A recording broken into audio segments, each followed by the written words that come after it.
you can see it, but it's going to come out. So I see it. you see it? Okay. Oh, this one is actually a pen from the session. It's one of the nice pens. Okay. Thank you, Jessica, for helping out while I'm away and setting up my travel and following up on videos. Thank you. I have a little something for you from the island. And our last thank you. Thank you, Natalia, for helping out for the budget and the assistance to make sure that while I'm away, the folks feel okay because I am out of the office. So thank you for all your support and helping everybody to be connected to me while I am away.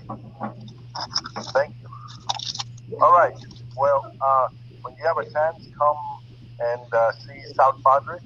These are my thank you card from South Padre. And so I'm going to give you a very new thank you from South Padre Island.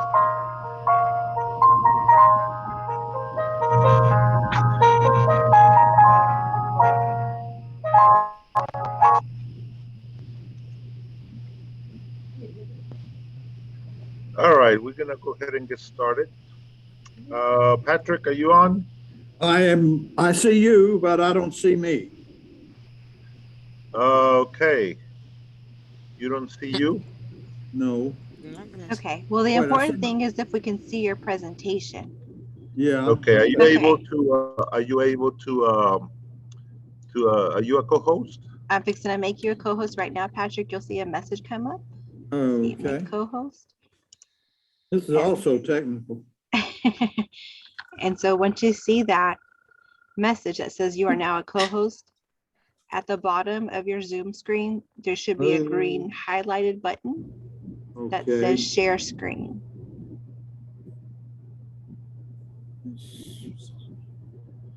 Okay, my Zoom screen. On your Zoom, on the very bottom, I do see it. Yeah. on that bottom panel, it says share screen. If you could click that, it'll allow you to share your presentation with us. Okay. Let's see. There we go. Great. All right. Well, welcome, Patrick. I know you were at the island when I was over there, and we're able to talk there, and so you have some stories and things to tell us about things that are happening. So take it away. Welcome to our building. I know you're in our building, and even though this is via Zoom, so we'll welcome to our School Finance Council, and and I believe I can see part of your screen. Yeah, I'm trying to get rid of everything I got. Oh, there's my Genie car wash coupon.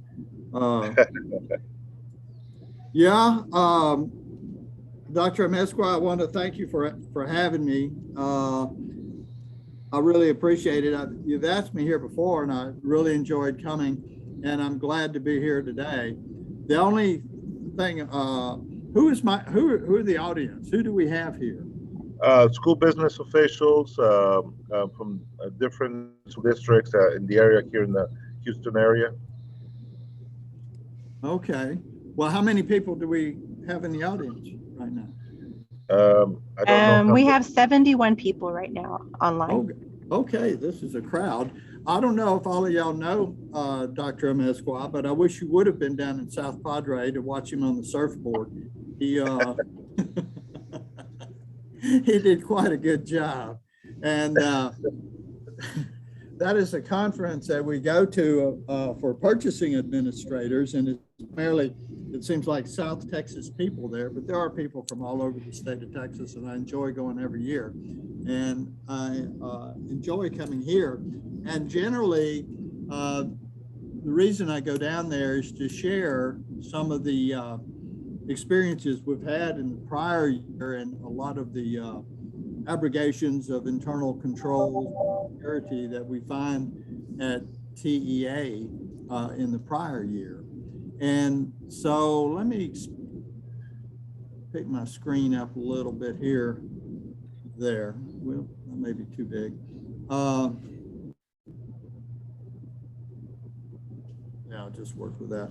And last year, well, first off, before I go much farther, let me just say, give you an overview of TEA, because a lot of you folks, if you're involved in education at all, you have to deal with Texas Education Agency, and you might have one person you deal with or one small facet of the organization.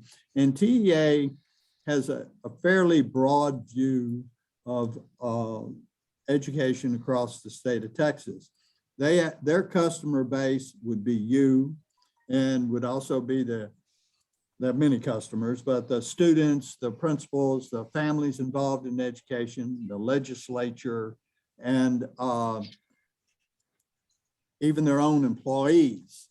And so they, like a lot of organizations, have sat down the last number of years and come up with their 4 strategic priorities, what they consider, what their, what would the Frenchies call it, raison d'etre, right? Your reason to live.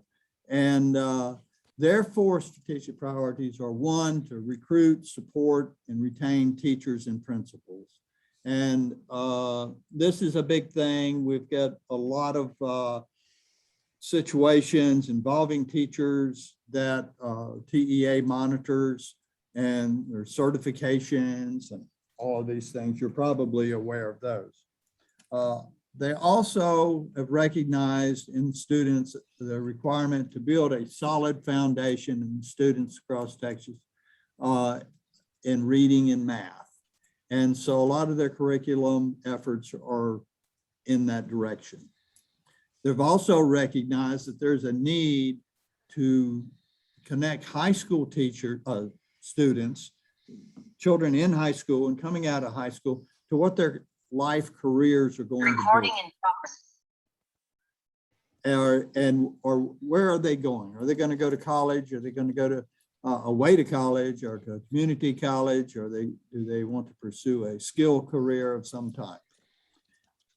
And here, the last one is something you often read about, especially in the Houston area, about improving low-performing schools. And this gets to be fairly controversial at times, because it seems like the big bad guys coming into a local area to take control of schools. And there's oftentimes a lot of back and forth public discussion that oftentimes I think should be done maybe in a more of a closed door negotiating situation, but they often negotiate in public on these, on how to improve a school, how to save a school. And because whenever you think about a low performing school, it's not just data, it's the children that are passing through there that are affected. Now, in regard to these priorities, TA has these 3 supporting actions. And these are the things that the agency sees that will promote their strategies. And one is to increase the transparency, fairness, and rigor in district and campus academic and financial performance. And so if you would think accent on the transparency, that means the reports. That means the exposing to the world what is going on, not just in their financial reports, but also in their student achievement, and also in their teachers. What is going on with their teachers? Are their teachers certified? Are they not? Is this generally accessible? Or board meetings generally accessible? Can you find the minutes and things like that? The second supporting action that TEA does is to ensure compliance, effectively implement legislation, inform policymakers. Now, this is a big thing, because compliance is an area that I work in, and that is where TEA, maybe myself and the work I do, and contact with the LEA, the education agency, occurs. Did you do what you're supposed to do when you're supposed to do it according to the terms that everybody agreed to? We make reports, we inform policymakers, the schools and districts make reports and inform policymakers, and it flows through the agency. And lastly, in terms of supporting action, is to strengthen organizational foundations. And by that, that means looking at how do people take care of their business. How efficient are they in expending their resources, both in financial and human resources? What is the culture of your district? What is the culture of your school? What can you do with what you have? And oftentimes you'll have different districts will have different resources. So what can you do with what you got? And what partnerships might you enter into that would increase the likelihood that you would have success in achieving your district's goals? And so that is, if you deal with TEA, you're probably dealing with someone who represents one of these actions somehow. Now, nowhere in here do you see allocations of state or federal funds or anything like that. That's more in the weeds, so to speak. These are the broader view that the agency has, these actions. Myself, I work for the Financial Compliance Division. And in this division, we don't have that many people, but we do a lot of work. And this division takes in all of the financial and compliance reports that districts send in that are audited by your independent auditor. We have a group of folks that take these reports in, they review them. They, if you've ever seen one of those reports, or if you're involved in them, you know there's a certain level of complexity, and they have to tick and tie. There are certain standards by which they are written. Hey, Stacy, can you come listen to this? There are certain standards by which to which they're written, and that's what we do. We check for compliance to those standards and to the expectations that everybody has for these reports. This division is also responsible for the Financial Accountability Resource Guide, commonly known as FASRAG. Now, the FASRAG is the go-to thing for your account codes. Your auditors go there for guidance. Your financial people go there for guidance in terms of fund numbers and how to handle certain situations. And it's the TEA guide to how to keep your books correct. We also do in this group the Financial Integrity Rating System of Texas, the first ratings. And these are big. They come out every year. Everybody wants to have a superior rating, and not everybody gets one, but a lot of people do. And we are the division that you would go to should you like to appeal your rating. In the past year or two, we've picked up SHARS, the School Health and Related Services. And I don't know so much that it fits in what we do, but it was one of those situations in the organization that it needed to be somewhere. And so it was given to financial compliance. We also handle state comp ed and the other state allocations that you may get. We have folks dedicated to that. We have folks that are very knowledgeable in the state comp ed and the other state allocations and how they can be used properly or what you can or cannot do. And they are a good resource if you'd like to call into them. We also are in charge of the Student Attendance Accounting Handbook. We make the revisions to it. We publish them regularly. And this is your go-to book for your PEIMS reporting.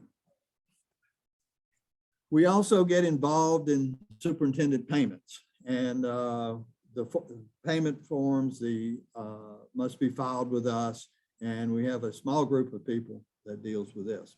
Now, there are some other things that we do, but this is kind of the high point. The larger things, I work for David Marks. He's our manager. I don't know if you know David, you might have met him before at other conferences, and he is the manager of this division. In my own work, I work in all 7 of these, well, not SHARs, I don't do anything in SHARs, but in the other areas, I work in all of these areas. And the problem about working in all of these areas is you just can't know everything. And I use the folks in these different groups whenever I need help in interpreting a particular conundrum. And if you ever get into a bind, that would be a good thing too, is to give someone a call, ask them, what do I do? And because our body of knowledge has grown just about any field you get into now, where it's hard for any one person to know everything. So don't feel bad about calling in and checking, or even if you think you know the right answer, call in and check and see if you've got the right answer. And these folks are glad to talk on the phone anytime you want to call. And they'll even kick it around with people they work with to make sure that you're right and that they're right. As I mentioned before, I see Dr. Amezcua every fall. And last year, whenever I was speaking at the conference down in South Padre, there were some concerns we had at the time. And what was going on last summer was the cyber threats throughout Texas.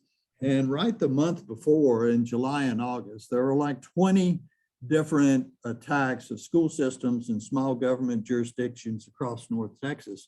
And they were doing various things, criminal vandalism, cyber vandalism. They were through spoofing and phishing methodologies. They were able to invade these systems, these small districts, hold them up for ransom, demand money, encrypt their data. Just they were on a tear. It was like a crime wave. And so I spoke to that, and it wasn't the first time that either myself or other people involved in internal controls in organizations or cyber controls, internet controls, have spoken to these risks. But last year it seemed like it was just bursting out all over. Well, as time passed, this year hasn't been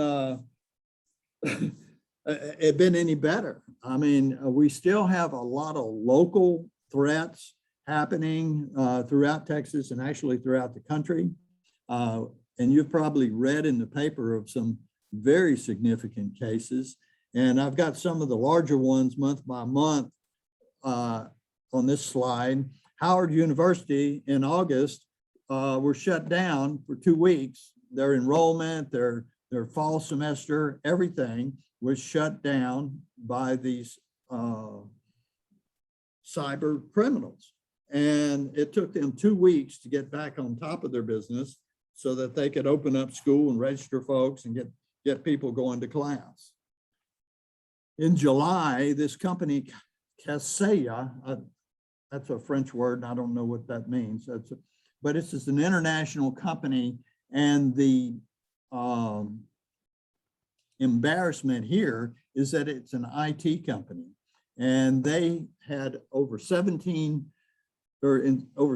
countries. They had customers that were the cyber criminals had gotten into and were demanding ransom from their customers. They went in through their systems to do that.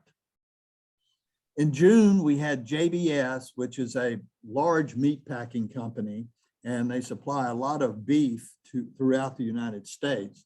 And they disrupted the whole beef supply chain in the United States in the summer through their efforts.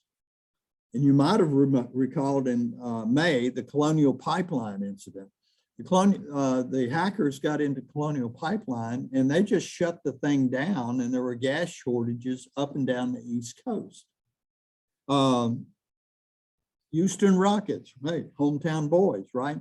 In April, they went in and captured all the information of the confidential information, I might add, of the contracts of the Houston Rockets and all their players that they had. And a lot of times these contracts, they're negotiated with each player one at a time, and they don't negotiate as a group. It's not a collective bargaining thing. So this was all confidential information. In March, CNA Financial, they were out of business for 2 weeks due to these hackers. And this is a threat. It's almost a security threat to our, almost to your gross national product. You'd think they could, if they shut down one, they could shut down everything all at once. And I believe some people have recognized it as a national security threat. The city of Oldsmar, Florida, in February, they were hit. And what they did with these folks is they broke into their water system and they raised the lye level. I don't know why you put lye in drinking water. They raised the lye level to dangerous levels in the water that they were selling to their customers there in Oldsmar. So this is ongoing, continuing actions that these bad actors are perpetrating. Which brings me, let's see. Oh, here's another. This R Evil group.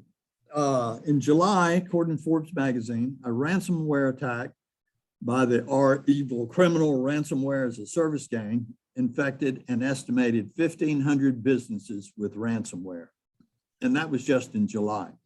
Last month, I talked to this man from the NSA, and he says the R Evil group, which is a Russian group, they are involved in directly infecting, well, like they say here, infecting businesses with ransomware. They can put that ransomware in your system and activate it whenever they please. And so they will then sometimes subcontract that particular organization that they've infected to another criminal somewhere else. Or else they may give the ransomware or sell the ransomware to another criminal that this ransomware that they've developed.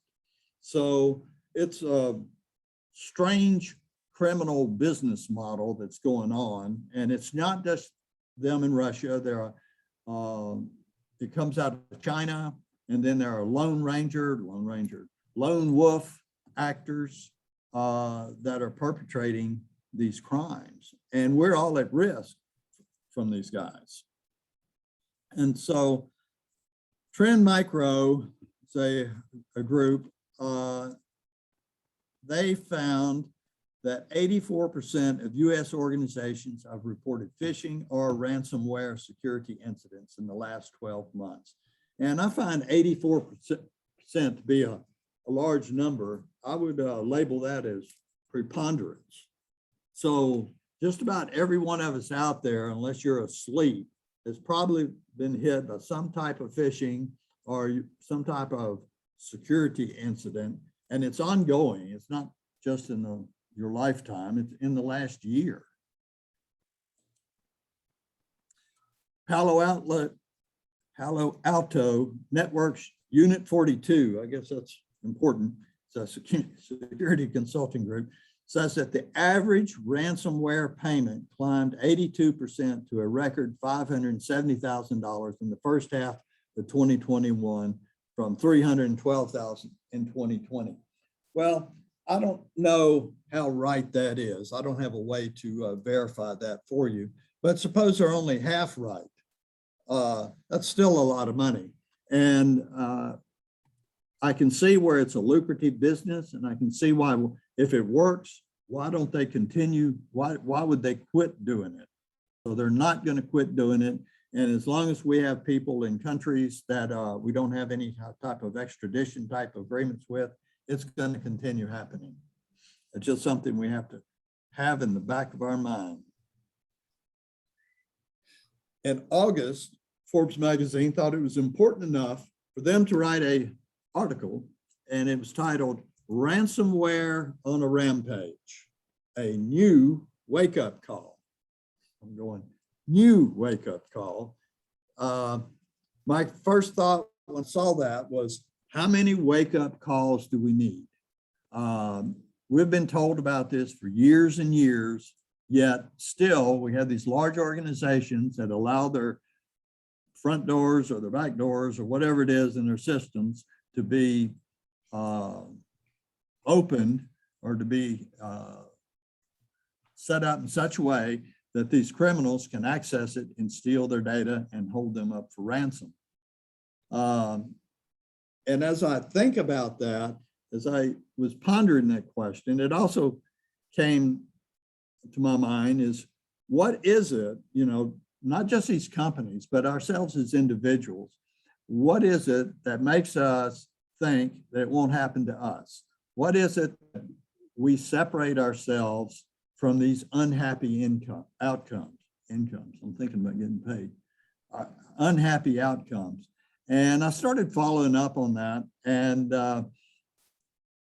it seems like folks say, yeah, that won't happen to me. And I'm guilty of that myself. And so the question is, what is that tendency? I keep asking questions and it keeps propelling me down the line. And apparently it's a documented syndrome, and it's called it's the "it can't happen to me" syndrome. These bad things that you read about. It's the syndrome where you may know a person who smokes cigarettes, drinks beer, eats brisket on a regular basis, and says and asserts that he's not going to stroke out when he's 59.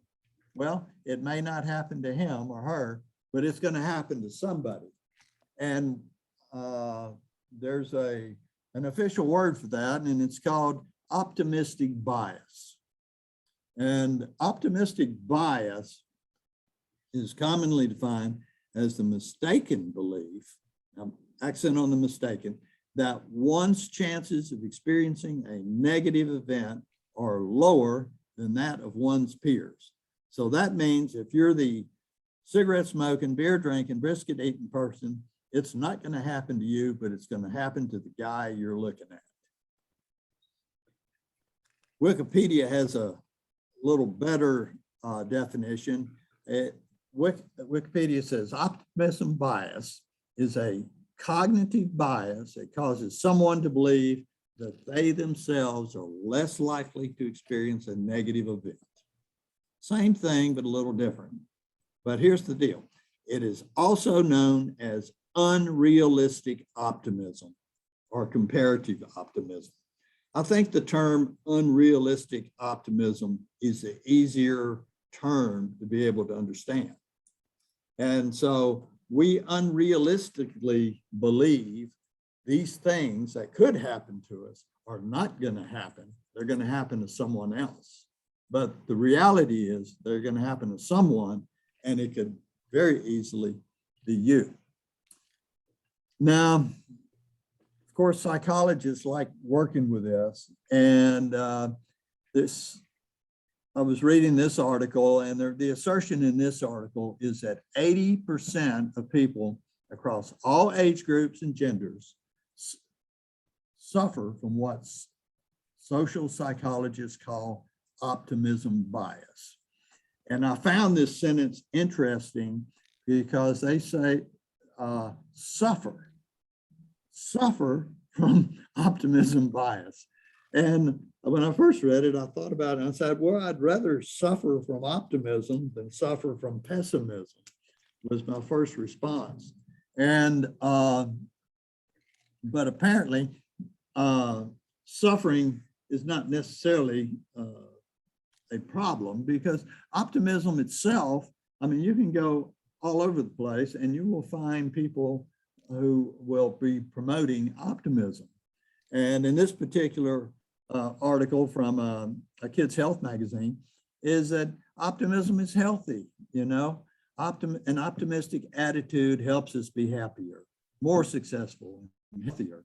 And optimism can protect against depression, even if you're at risk for it, even if you've got that gene to be depressed, optimism can help you. An optimistic outlook makes people more resistant to stress, and it may even help you live longer. That sounds like nothing but good to me. So what's my choice? I choose optimism. But the choice is, I think that's a false choice as I thought about it. And the choice is not optimism versus pessimism, but the choice is unrealistic optimism versus prudence. And prudence is something that we are involved in both on an individual and professional level. It is the risk analysis that we must do within our organizations and ourselves individually, where we recognize the risk we face and formulate mediation strategies to soften or counter the effects of a possible negative occurrence. And it's not just what we must do, it's really our fiduciary responsibility to ourselves and our families, to our employers, and to the organizations that we're connected with. We do this risk analysis and be prudent in our actions. Prudence. When I first saw the word, thought about the word prudence, what came to mind was, I don't know if you recall, Prudence, Piety, and Charity. You may have studied it a long time ago in A Pilgrim's Progress, I believe. And I was just thinking about Prudence was one of the daughters. So to be prudent is to live and act with discretion and to exercise good judgment. I like that. Prudence is the quality or fact of being prudent or wise in practical affairs as by providing for the future, using caution with regard to practical matters. And prudence isn't a sign of weakness. Prudence is, again, exercising your fiduciary responsibility to be to take care of yourself and your family and your organization. And it's not a thing of weakness. We're not in a rodeo where you're strapped on a bucking bronco and tell them to open the gate and let's see what happens. That's not what we're about when we're taking care of our families or taking care of our employers. George Herbert Walker Bush, according to Dana Carvey on Saturday Night Live, gave us permission to be prudent. He would look at, according to Dana, look at a situation, and I wish I could say it like Dana Carvey did, but he would say, wouldn't be prudent. If I do this presentation one more time, I'm going to embed a little sound thing in there where I can click on and do the Dana Carvey wouldn't be prudent thing, but I can't do him.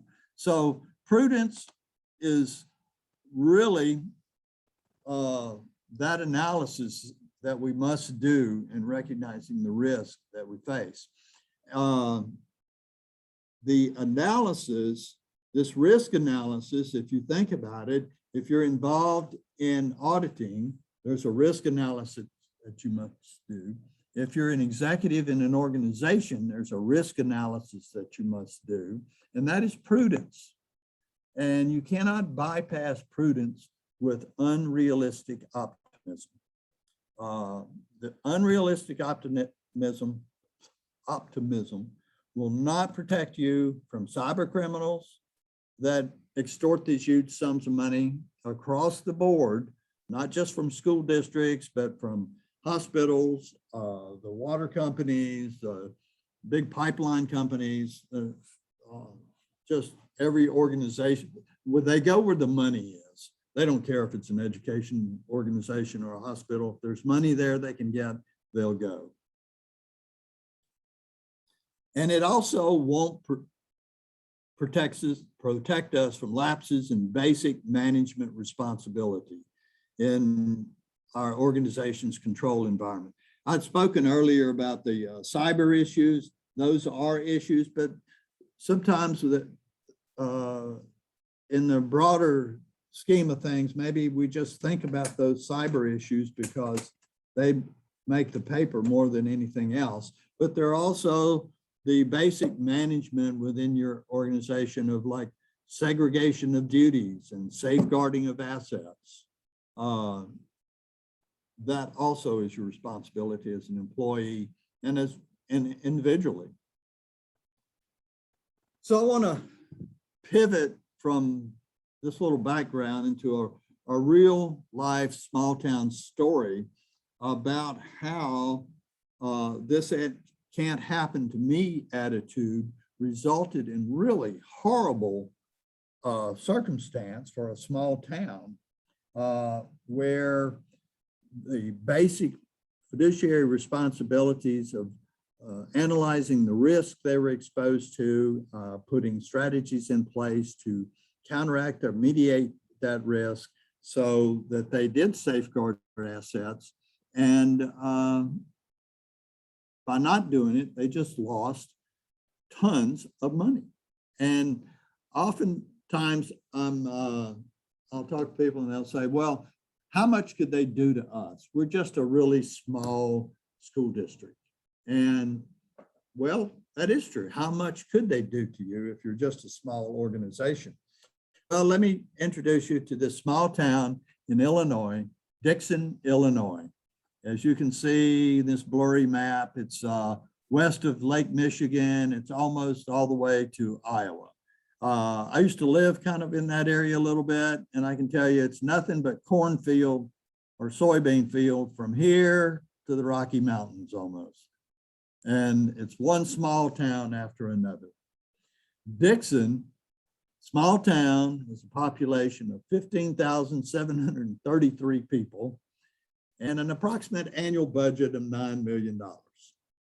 West of Chicago, home to Ronald Reagan, remember the Trust and Verify president. They suffered a $53.7 million fraud. I mean, how could you steal $53 million from an organization that only has a $9 million budget? Well, it happened. And well, I jumped ahead of myself. It could happen, didn't it? Meet the lady that did it. This is Rita Crundwell. She was the former treasurer and comptroller of Dixon, Illinois from 1983 to 2012. And she was the admitted operator of what is believed to be the largest municipal fraud in US history. And it's hard to believe, and I do, I'll take it on face, but I'm skeptical. It's hard to believe that you couldn't steal more money from the city of Chicago or city of New York, as opposed to stealing it from the comptroller, from Dixon, Illinois. But this is her, she did it. Now she doesn't look too happy here, but this was after she got caught. So naturally she wouldn't be smiling. This lady, typical Midwestern girl, she grew up in the family farm, born in 1953. She went to work at the Dixon City Hall when she was still in high school as a work-study student. She followed the traditional construct. She married an engineering technician, Jerry Crundwell. 1974, she worked her way up, became the secretary for the mayor. And in 1983, she was appointed treasurer and comptroller for Dixon. She knew the ins and outs of Dixon. She knew everybody that worked there. She knew how everything came together. In 2011, a city commissioner praised her stewardship of city finances, saying she looks after every tax dollar as if it were her own. And in fact, she did. This is a happier picture of the same lady. In 1990, she opened a secret bank account named the Reserve Sewer Capital Development Account. making it appear to be a city account, and she was the only one that was signatory to it. The following year, she stole $181,000 from the city of Dixon. And then from 1992 through 2011, she kept taking the money, averaging $2.5 million a year, reaching a total of $53.7 million. One year, it wasn't that much every year, because one year she went so far, it was a little over $5 million she took one year. And she took so much money, the city had to go out and borrow money to cover her thefts. But she was totally in charge in the city. She was the go-to person. Anybody wanted to know what was going on in city finances, they would go to her. As when I first read the article about her stealing all this money, I was going, $53 million. Well, she could have bought the city of Dixon. She could have bought every store, every beauty shop, barber shop, auto repair thing. She could have owned Dixon. But what did she buy? Well, she was interested in horses. And the Crundwell quarter horse breeding operation was one of the best known in the country. Her horses over time won 52 world championships, and she was named the leading owner by the American Quarter Horse Association for 8 consecutive years prior to her being arrested. And there's a picture of her here. She's got one of her specimens. I mean, that's a fine looking animal, but that's a City of Dixon animal, actually. That's who paid for that, not her. But she liked claiming it as her own. She also bought a bunch of other stuff. She bought a $2.1 million motor coach vehicle. Now, it was described in the auction papers as a motor coach vehicle. That's one of these large motor homes. And I saw another valuation on this particular bus at $4.1 million. So I went conservative and called it $2.1 million. She also had 2 farms, 400 quarter horses, a 1967 Corvette, a Lexus 20-foot boat, a Hummer, a Florida home, many trucks, many trailers, many vehicles, many tractors on her farms, fur coats, a $259,000 horse trailer, custom jewelry, and leather and wooden furniture befitting a queen is how one newspaper article described it. So that's what it buys, but it will also get you a federal prison sentence of 19 years and 7 months when you get caught. So one of the things my dad told me once years ago when we were in a Woolworth store. Woolworth is a store, it's kind of like a Dollar General or something. This is a long time ago. We were in a Woolworth store and someone was arrested for shoplifting, or they were confronted. I don't know if they were arrested.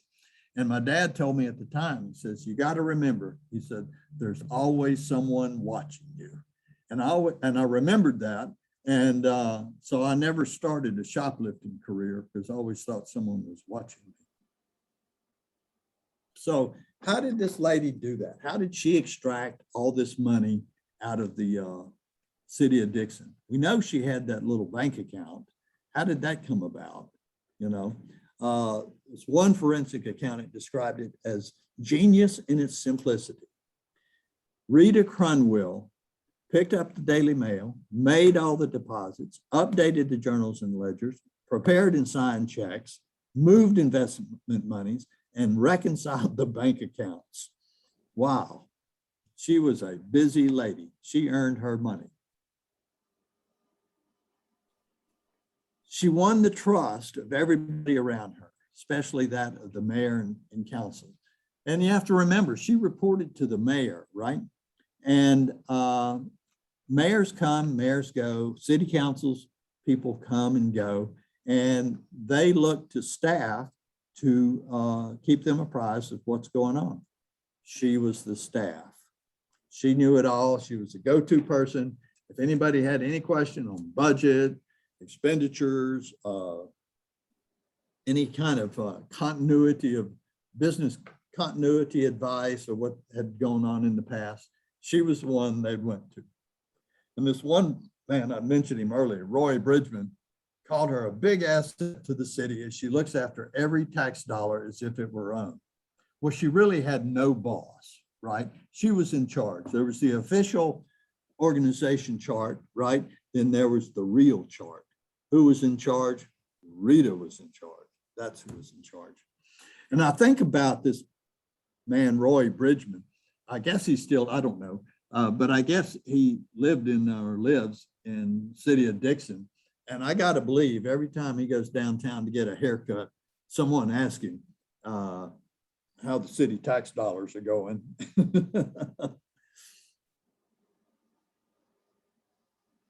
Well, in spite of yearly audits and in spite of budgets and monitoring, nothing detected this fraud that went on for over 30 years, 20 plus years, excuse me.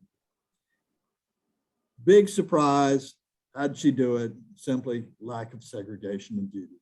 Simple management, right? That's management 101.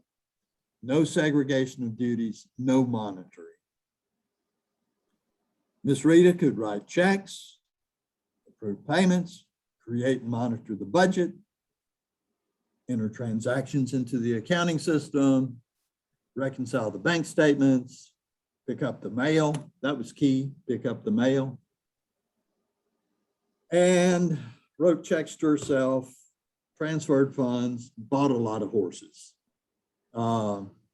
When she set up these budgets, she set them up so that she could write checks against them. And then she would fabricate invoices, send them into the city. She would write a check or transfer the money to the that fake bank account that she'd set up and send the money to herself. And it was beautiful. And that's how it worked. So what were the circumstances or environment that allowed this to continue? Well, when you get out in a small rural area, and you may have some customers of your own, small districts or small organizations, and they just don't believe these things are going to happen to them. City of Dixon, everybody knows each other. They're all family. Nothing ever happens here. The biggest thing that happens there is big trucks buying gas or fuel at the truck stop. That's about it. Not much goes on in Dixon. They suffered from unrealistic optimism, the mayor and the city council. They suffered, and in turn, their city suffered. They had, it won't happen here. They had, we're a small town. They had, we are like family here. Unrealistic optimism. So two things I'd like for us to think about is one, it can happen to you. There are a couple examples that I've given in other places. I haven't been, one of them, let me do it real quick because it's kind of pertinent. I'm from Louisiana and I understand hurricanes. I grew up under hurricanes, deadly, fierce hurricanes. And anytime there's a hurricane in the Gulf, even though I live in Austin, I monitor it, I watch it. Friend of mine I went to high school with, we're on the phone talking to each other. Hey, there's a hurricane in the Gulf. Did you see that? And I'm going, yeah. And we both monitor and watch it. Well, in August, Hurricane Ida sprung up. And on the day it was named an official hurricane, I got on a plane and flew to New York. And I'd been monitoring this hurricane and I knew it was out there and I knew it was going to be a problem for some people. And it was a problem. It turned out it was a 150-mile-an-hour storm, and it was it was the 6th deadliest hurricane on record, and that was this year. On Sunday, let's see, on that Friday, I'd been watching it, and I'm thinking to myself, well, I got no problem with Hurricane Ida. Ida is not going to affect me because one, I live in Texas, and two, I'm getting on a plane today and going to New York City. So I do that. I go to New York City. I that was on a Friday. I had a wonderful time. Friday, Saturday, Sunday, Monday, Tuesday. And on Wednesday, I got on the plane to go back.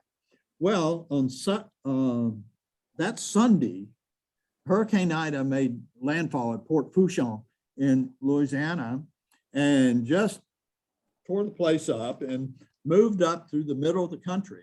While I'm in New York, thinking nothing can happen to me, Hurricane Ida is heading my way. On the afternoon that I'm supposed to go to JFK, get on my plane, I take the subway out, no problem. I get on the plane, no problem. Then all of a sudden, it's all stopped. Rain, storm, the plane was delayed for 2 hours. I later learned that the subway that I came in on was flooded. The lights went out, it was shut down. It was a horrible mess. People were in the dark. The hurricane that I looked at and said, it couldn't happen to me. Well, it caught me and it happened to me. It chased me down to New York and found me. The second thing is, if you could take away, it's good to be optimistic, right? But we need to temper optimism with prudence. We need to realistically analyze your risk and respond appropriately. And if you're involved in an organization, this means writing those risks down. It means looking at them at least on an annual basis and look, what mediating factors do you have? Now, I would bet $1 to a donut hole, no one had COVID on their list, but they did have the flu or should have had the flu. What would we do in an organization if the flu hits? So if you would have had that as a possible risk, then it's possible you would have had some mediation strategies to deal with COVID when it hit. So these are things that we need to keep in mind, not be a rodeo cowboy, and understand that it can happen to you. Now, the end of the story for Rita is that it didn't work out like I would have liked for it to work out. If you go to Netflix, they've got a real good documentary on it, and it's titled, "How Could One Woman Steal $53 Million Without Anyone Noticing?" And Doe, she did it. And in August, this lady, this mastermind, was released from prison. So she went in 2012 and she came out in August. So she did 9 years. But people in Dixon weren't real happy about it. So I want to thank y'all for tuning in to me. I can't see you. I wish I could see you and I could wave to you goodbye. But if you have any questions, please bring them up or send them to Dr. Amezcua. I'm sure he's got those answers. I never like following Dr. Amezcua in a conference because he's always so knowledgeable and has every answer to every question. I feel like I'm not worthy. So feeling like I'm not worthy, I'm gonna turn it back over to you now. Thank you, Patrick. Appreciate your time today. And Jessica, do we have any questions in our chat? No, sir, I don't see any questions there right now. I can answer any question. I mean, if you got problems of a home and your yard, you got automobile, your kids aren't behaving, anything like that, I can take. Well, thank you, Patrick. We'll be seeing you. Thank you for coming over, and we'll stay in touch. And at this time, we're going to let's see how much are we doing with time? A little, about 4 minutes over. It's not too bad. We're still kind of on track. Okay, then can you make let me see, Yvette De Luna the host or a co-host, and if you can stop sharing the screen, we'll go ahead and get started with the next presentation. Hi, Ms. De Luna, how are you this morning? Good morning, Jesus. How are you? I'm doing well, thank goodness. Good. Great. So is everyone able to hear me well? We can. Perfect. Jessica, you're able to hear her? Yes, I can hear her fine. And Ms. DeLuna, I've also made you the co-host. Thank you. You're welcome. I will just begin by saying thank you to Jesus Amezcua and all the support staff for making the meeting possible, and interesting information by Patrick Baker. So thanks for that, Mr. Baker. It is the first time here for me, and I'm really excited and grateful to be here. So my name is Yvette Luna, and I am an employment attorney that began defending small businesses against employee claims when my hair was still brown. So you can imagine, it's been a while. And during my 25 years of practice, I realized that employment claims at their core are about two things: lack of proper documentation and failed relationships with employees. So when I got a turn at managing employees, I got to test a system developed from positive discipline, mindfulness, and motivation by appreciation. And it worked. And I wrote a book about it in the hopes of making workplaces better spaces. You know, as a boomer, I was taught by my father that work is honor and hard work will get you places. But when I joined the workforce, I was in for a rude awakening. Work was, yes, what my father taught me, no doubt about it, but it was also where I was a woman in a male dominated profession. And because of it, I had to prove time and again that my gender did not make me less fit for work, that my gender did not make me unreasonably emotional, that I could tend to my children and also do my job. So I learned that sometimes hard work is not enough. You need leaders that believe in you. And for leaders to believe in you, they need to know you. Today, I would like your takeaway from spending an hour here with me to be that using the emotional intelligence skills of respect, empathy, and mindful detachment in tandem will have you making strong connections with your employees.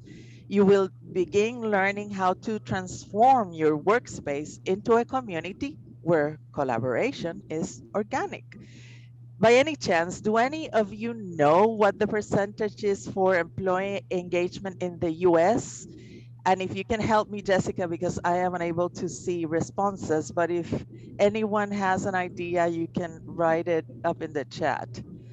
If anyone has an idea of where the employee engagement is today in the US. And let me know, Jessica, if we get any responses, because if you know, it's okay if we don't know, because I have I have the answer, of course, and I will let you in on it. No Do we response. have 10%. Somebody said 10%. okay? So that's 33%. 33%. That's closer. That's closer. So a Gallup study that's called the State of the American Manager, that was done 12 years ago, guys. That study said that employee engagement was at a mere 30%. So I checked that number when I was getting ready to talk to you all, and Gallup says that number has barely budged. So that means that you guys get up every day, you get ready for work, and when you get there, you most likely are greeted by some absolutely disengaged employees. And in addition to all the work you must do, the numbers you have to crunch, you get to dance with employee resistance in all its big and little glories. So you spend a good deal of time dancing with that. And by the end of your day, you are anxious and exhausted, stressed out, dissatisfied. And what's worse, that Gallup study that I mentioned says that 70% of the disengagement is your fault. It's the manager's fault. It's the fault of those of us that are managing employees. Imagine that. A frontline supervisor recently asked me, so whatever happened to work where there was a boss and he gave an order and it got followed without much fuss? Well, work has been changing for quite a long time. It was getting ready for a breakup, and the pandemic gave it the final push. So let's quickly run through those changes. You know, in the 1970s, management styles started getting suggestions. Peter Drucker, you may know him, began saying management styles needed to become more human. 10 years later, there was servant leadership emerging and democratic leadership emerging. And in the 80s, the jobs that were coming about were related to the financial sector of the country. So the types of jobs that emerged were not production line types of jobs. They were information based and they were office type of jobs. But we were using the manufacturing model to structure work. So in 1990s, the internet landed in our lives. And at work, we incorporated connections to the web, we got computers, and we got software. And as technology evolved, work arrangements such as telework became a reality. By the 2000s, we began talking about structures like self-governance, holacracy, and people's ops. Then, as time has passed, we are beginning to experience the generational pull. Slowly but surely, my generation and Gen X are becoming a numerical minority in the workforce. Soon, us boomers will be a memory, just a memory, and Gen X will be outnumbered in the workforce. This is very important because millennials and Gen Z have a different definition of work. As you know, the employment contract is an exchange. Until recently, what we promised each other when getting into an employment contract was salary and our benefits, exchange for obedience and directed performance of tasks. Millennials and Gen Z change those work vows. The exchange they expect is the one that makes sense to them. The exchange that makes sense to them is the one that will make them stay with you forever does not include neither obedience nor directed performance of tasks. They expect salary and our benefits exchange for autonomy, self-responsibility, and creativity. In other words, the new work vows involve what Letitia Vitut, she's a French author that um, writes a lot about these subjects. She calls those craftsmanship values. To that to that entire thing, the changing of the changes in the exchange in the employment contract, you have to add that the way to engagement with the new generations is through purpose. Money is no longer the only bargaining chip on the table. If you can clearly articulate a purpose, a common goal for your organization, then you are figuring out the relationships dynamics with employees of the newer generations. To leverage those values that the new generations hold dear, we need to know more than ever how to connect with our employees. You know, when we land a supervising job or a managerial job, we basically land there with interpersonal skills. We might be given certain trainings, and we are giving trainings as to what violates employment laws, for example. We might even get communication skills training and leadership training. But how to connect with employees is something that as managers, we are left to fend for ourselves. In fact, Jim Clifton, the Gallup's CEO, that he prefaced that study that I mentioned by saying that research shows that just 1 in 10 managers have the natural God-given talent to manage a team of people. And I say to Jim Clifton, great, you have described the water we're drowning in because we all know we are not all born managers. So we just need to know how to fix it. Tell me something. How many of you have felt deep disappointment because what you got from an employee was what you perceive as ungratefulness in return for you going out of your way to accommodate? We've all been there, right? When we go out of our way to accommodate, we do it to make it better for others, to make it possible for them to remain as part of our team. So how is it that we end up in what seems like a poorly written soap opera? Well, the good news is that there is a way out of funky dynamics with employees, that there is a way of building strong, proper bonds with employees. The bad news is that the work to be done does not involve the usual suspects. It involves you, it involves me, it involves us as managers. When we land at work to manage employees, we mostly show up with the communication skills we use with family and friends. So the tendency is to relate to employees as we relate to our family and friends. We hardly truly make a distinction. We keep a certain distance because, it's work, but that is not what I'm talking about here. I am talking about intentionally using a set of skills to relate to employees, a set of skills specific to the workplace. Using our personal interpersonal skills in the workplace is only natural. It is the only set of interpersonal skills we have. Even when taught effective communication or management skills, we are not taught this distinction. It is also natural to connect with that team member that reminds us of that mother, that brother, that uncle, that friend. After all, we human beings crave connection above all else. But wanting harmony at work is one thing. Creating family intimacy with an employee ignores the reality of the employment relationship and benefits no one. The interaction we have with family and friends differs from the way we should relate to employees. This is why we get so deeply disappointed when going out of our way to accommodate and then get paid with what we believe is ungratefulness. It happens because our expectations are off the mark, because you were nice or nicer than what you believe you should have been. When people say we're just like family, to me, it signals a business in trouble in terms of relationships with employees. Regardless of how close we feel to the employees we supervise, they are far from being our family.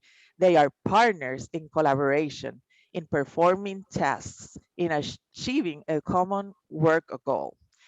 And we grow fond of them and we appreciate them.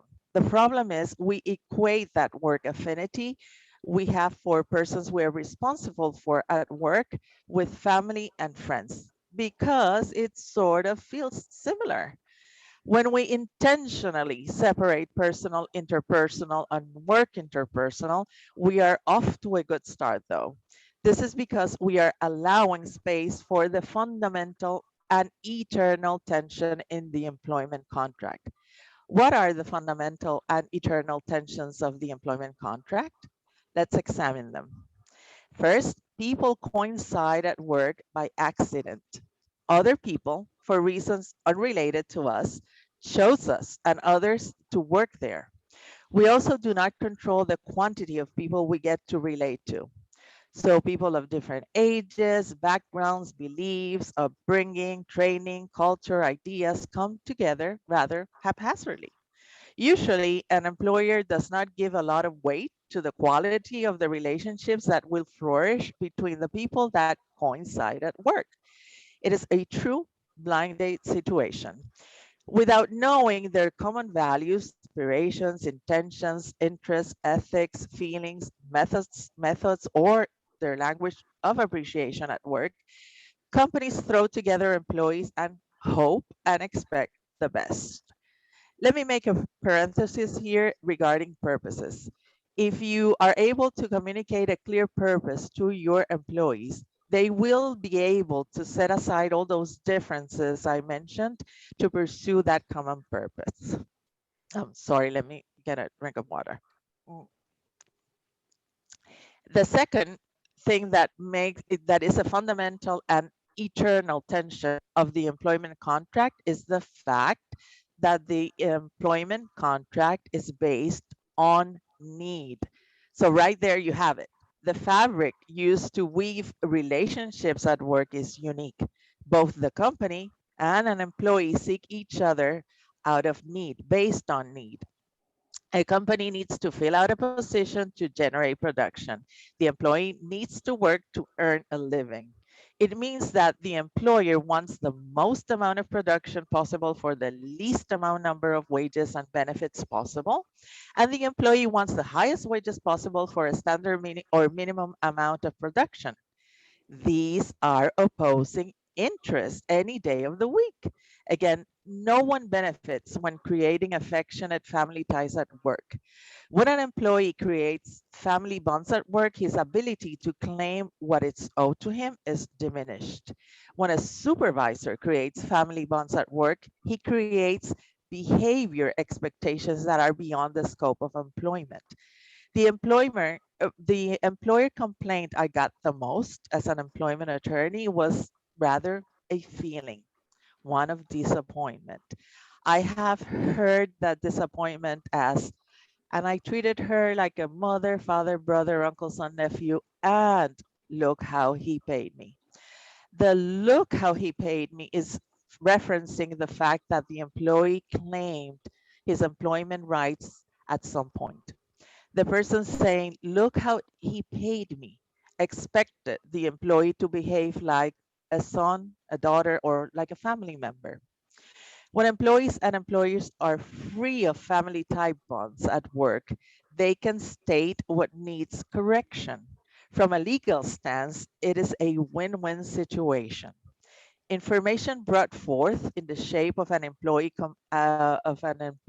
complaint before it becomes an actual claim is a golden opportunity to close liability. And if an employer intervenes on time and modifies employee behavior through disciplinary measures, that is also a golden opportunity to close liability. However, if we manage the relationships with employees using family type intimacy, we expect something else. We expect little or no demands or complaints. We expect accommodations from the employee that deepen liability. We expect behaviors from the employer that look a lot like special treatment. In some, we expect employees to behave like family or friends. Then when the employee's behavior falls short of expectations, we become emotionally invested in a particular outcome. We lose focus and the golden opportunity to correct is lost. Ask yourself, why does it bother you so much that an employee asserts his employment rights or states a grievance against the way things are done? It's usually because you are emotionally invested in the outcome. You are emotionally invested in the outcome because you have used your personal interpersonal skills at work and you have not used work interpersonal skills. So how do we do that? Well, we start by becoming aware of our automatic responses. Let us first be on the lookout for these four clusters of thoughts and feelings coming from our gut. They are automatic. You might want to write this down. You will be on the lookout for the autocrat self, the self-pitier self, the detective self, and the distant self reactions. These thoughts and feelings we are going to talk about now happen automatically while interacting with another person. You can dish these reactions out based on the thoughts and feelings you are experiencing, or you can hear them coming from coming from someone else. But if we become mindful of these and we refrain from acting based on them, we will free our work communications from our personal issues to a good extent. How many times have you caught yourself saying or thinking, I am the boss. You will do as I say because I say so. I pay your salary. You will do as I say. I feel disrespected and powerless. I have lost control over this situation. I am threatened and fear this person. I think we all have. When that happens, it means that the autocrat, the dictator in all of us, is knocking the door and wants to take over the interaction with the employee. Beware. The autocrat self in all of us is connected to self-doubt and fear. The thoughts we're having are setting you up to act on them. They are getting ready to restore in your mind the balance to the interaction because you feel dissed. If you yield by in fact saying I am the boss or something similar, you will give power to the emotions of that dictator self. That is, you will let self-doubt and fear take over your interaction with an employee. You will also push genuine collaboration out of sight. Do not engage it and become mindful of the cluster and do not give it permission to take over. Now, the self-pitier in all of us is connected to our human need to be worthy through helping others. You will know that that fiddle is getting played when you catch yourself thinking, or if you hear someone saying things like, "You're not doing enough for me right now. I feel guilty because I should have helped more," or "I want my recognition for what I do for others," or "I feel sad and unappreciated because they do not recognize my efforts," or "I am angry because I helped and still they are not satisfied." If you react by displaying helplessness or by reacting with pity, you will give power to the emotions of your self-pity yourself. You will also push genuine collaboration out of sight, become aware of them, and choose a response rather than a reaction.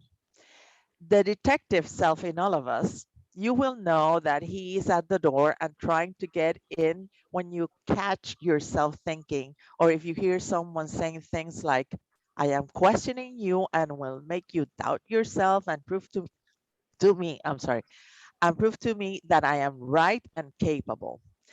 And you will also hear it in things like, "I am upset because I want to be right to save face.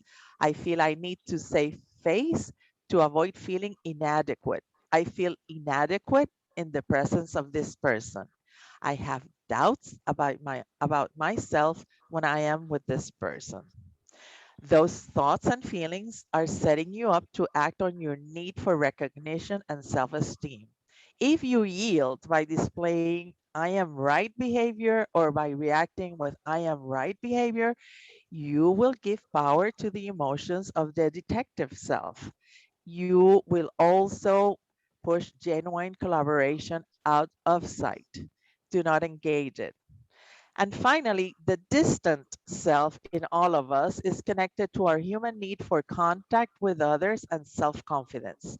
You will know that particular self is trying to take over the conversation when you catch yourself thinking, or if you hear someone saying things like, "I am distant, vague, and distracted, so you should work on drawing me out." Or, "I feel disrespected when this person keeps her distance and does not engage me."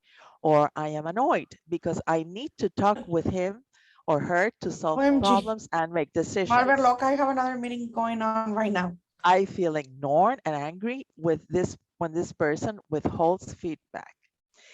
If you yield to these thoughts and feelings by displaying withdrawn behavior or by reacting to withdrawn behavior, you will give power to the emotions of the distant self.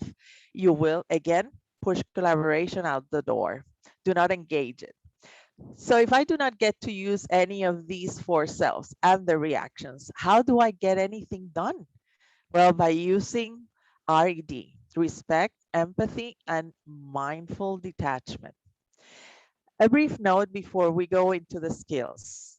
If you feel like that using these skills is going to make you lose your edge or is going to make you a softie, understand that to be assertive and to lead, you do not need my way or the highway stances. What you need to get the job done is to speak the same language as your employees. You can yell like a boss's boss, be rude, curt, blunt, terse all day long. Understand that is not the language that will get things done with the new generations, and it will not get long-term commitment from your employees. By insisting on my way or the highway styles, you trash the possibility of bonding with your employees in a common purpose. Try to remember, when was the last time that you felt embarrassed or humiliated? Did you feel motivated and passionate about doing better? Or how did you feel? Jane Nelson asks, where did we ever get the crazy idea that to make someone do better, first we have to make them feel worse? So let's start the review of the emotional intelligence skills that will have you leading like a rock star.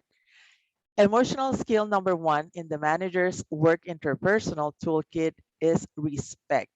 And you might think, well, duh. Well, no. The respect I am referencing, though, it's quite intentional and it is given out in a triple dose. Giving advice on personal matters, scolding as if employees were children, ranting and shouting and forcing employees to witness your rant or emotional dysregulation and similar behaviors are all intimacy-based behaviors. Those behaviors might have a place in family or friends, intimate-based relationships. However, employees never consented to this type of intimacy when they accepted your job offer. Insisting that they witness such behavior is an imposition. Impositions on our employees are made possible from the fact that you are the boss. Hence, imposing an intimacy that employees never meant to have with you, nor ever consented to, is a genuine abuse of power. These fosters toxic work environments. Often, I have witnessed how employers jump into an employee's sphere of intimacy without even realizing it. I have seen how managers react after an employee has entrusted them with a personal situation. Without asking, they send presents or flowers or tickets to events, hoping to help distract the employee from his personal or family situation. This looks a lot like what a friend would do. However, treating an employee the way we would friends or family in distress is an improper exercise of power. A manager that is entrusted with an employee's personal situation only knows about it because the situation usually affects the employee's work in some manner. A manager that then takes it upon himself to be nice without first specifically asking about gestures has jumped into the employee's fear of intimacy by way of work power dynamics. That's totally unacceptable. Respect should guide interactions in the workplace, not in one dose, not in two doses, but in three doses. And how do we reach triple dose respect? You might want to write this down. You do it by minding the tone of your voice, your body language, and your words and actions. The first dose is tone, and a firm, confident, deep tone of voice establishes it is a good tone for gaining trust. Aim for this tone of voice. Avoid a nervous, abrupt, sullen tone of voice. The second dose of respect comes by way of your body language. Your body language reflects your true state of mind.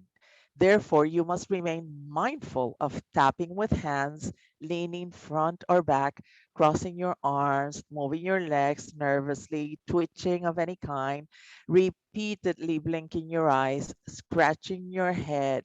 Refrain from saying with your body movements what your words are not.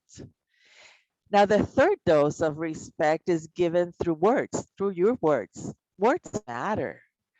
Choose them carefully. Avoid saying things like, I am talking to you as a friend, not as a supervisor. Actions matter. Avoid impulsiveness. Think of yourself more as giving a presentation before a large crowd rather than as talking to your son, daughter, or some other family member. When you master the combination of these three communication channels, you will master respect in triple doses. When triple respect is present, intimacy in a familial way is impossible. Hence, aim for interacting with an excess of respect rather than with an excess of familiarity or intimacy. Now, the emotional skill number 2 in the manager's work interpersonal toolkit is empathy. Empathy is no longer a preferred skill. It is becoming a managerial job requirement very, very fast. The good news is that empathy is teachable. Empathy sometimes gets confused with compassion. They are not the same. Compassion is when you look upon another from your vantage point of view and feel bad for them. At some point, compassion will have you feeling lucky because you are not going through what the unfortunate person is. Compassion will have you feeling the way you would feel if the thing were happening to you. Empathy, on the other hand, is placing yourself fully in the shoes of the other person. You do that without assuming that how you feel about it is how the other person feels about it. To get to empathy, you must ask the other person to tell you what he or she is experiencing and feeling. Assumptions short circuit through empathy. There are many ways to teach empathy. However, in general, developing empathy requires us to work on the following. You have to identify your non-negotiables. To empathize, you must be aware of what things, beliefs, situations, and values are non-negotiable for you. When your non-negotiables are involved, we automatically raise barriers and usually assume a defensive stance. Being aware of this helps us know ahead of time which situations require even more detachment from us because our tendency will be to judge, no doubt about it. Number 2, we have to be aware of your emotions. You have to identify emotions in others. We must first identify them in us. One way of doing that is through meditation. Another way of getting in touch with our emotions is to make conscious mood checks. You set the alarm on the clock or phone. mm, at the beginning, it's ideally 8 times per day to pause and intentionally connect with your emotions. The third thing you need to do on your way to empathy is to stop labeling emotions as good or bad. Emotions just are. However, uh, have have been taught that certain emotions are bad or at least they are undesirable. Many of us are conditioned to react with don't cry, don't get angry, smile. To empathize, it is essential that we discard judging emotions as good or bad. While we can control how we respond to our emotions, we do not control which and whether emotions arise in us or in others. They are like they're like thoughts. You know, we have 60,000 thoughts per day. The brain is a thought producing machine. We can't make the brain stop producing thoughts. We choose what to focus on, what thoughts to give power to. So the same thing works in emotions. The key is to separate the judgment we make of the emotion from the experience of processing the emotion. The fourth thing we need to do is identify the emotions others are having without judging them.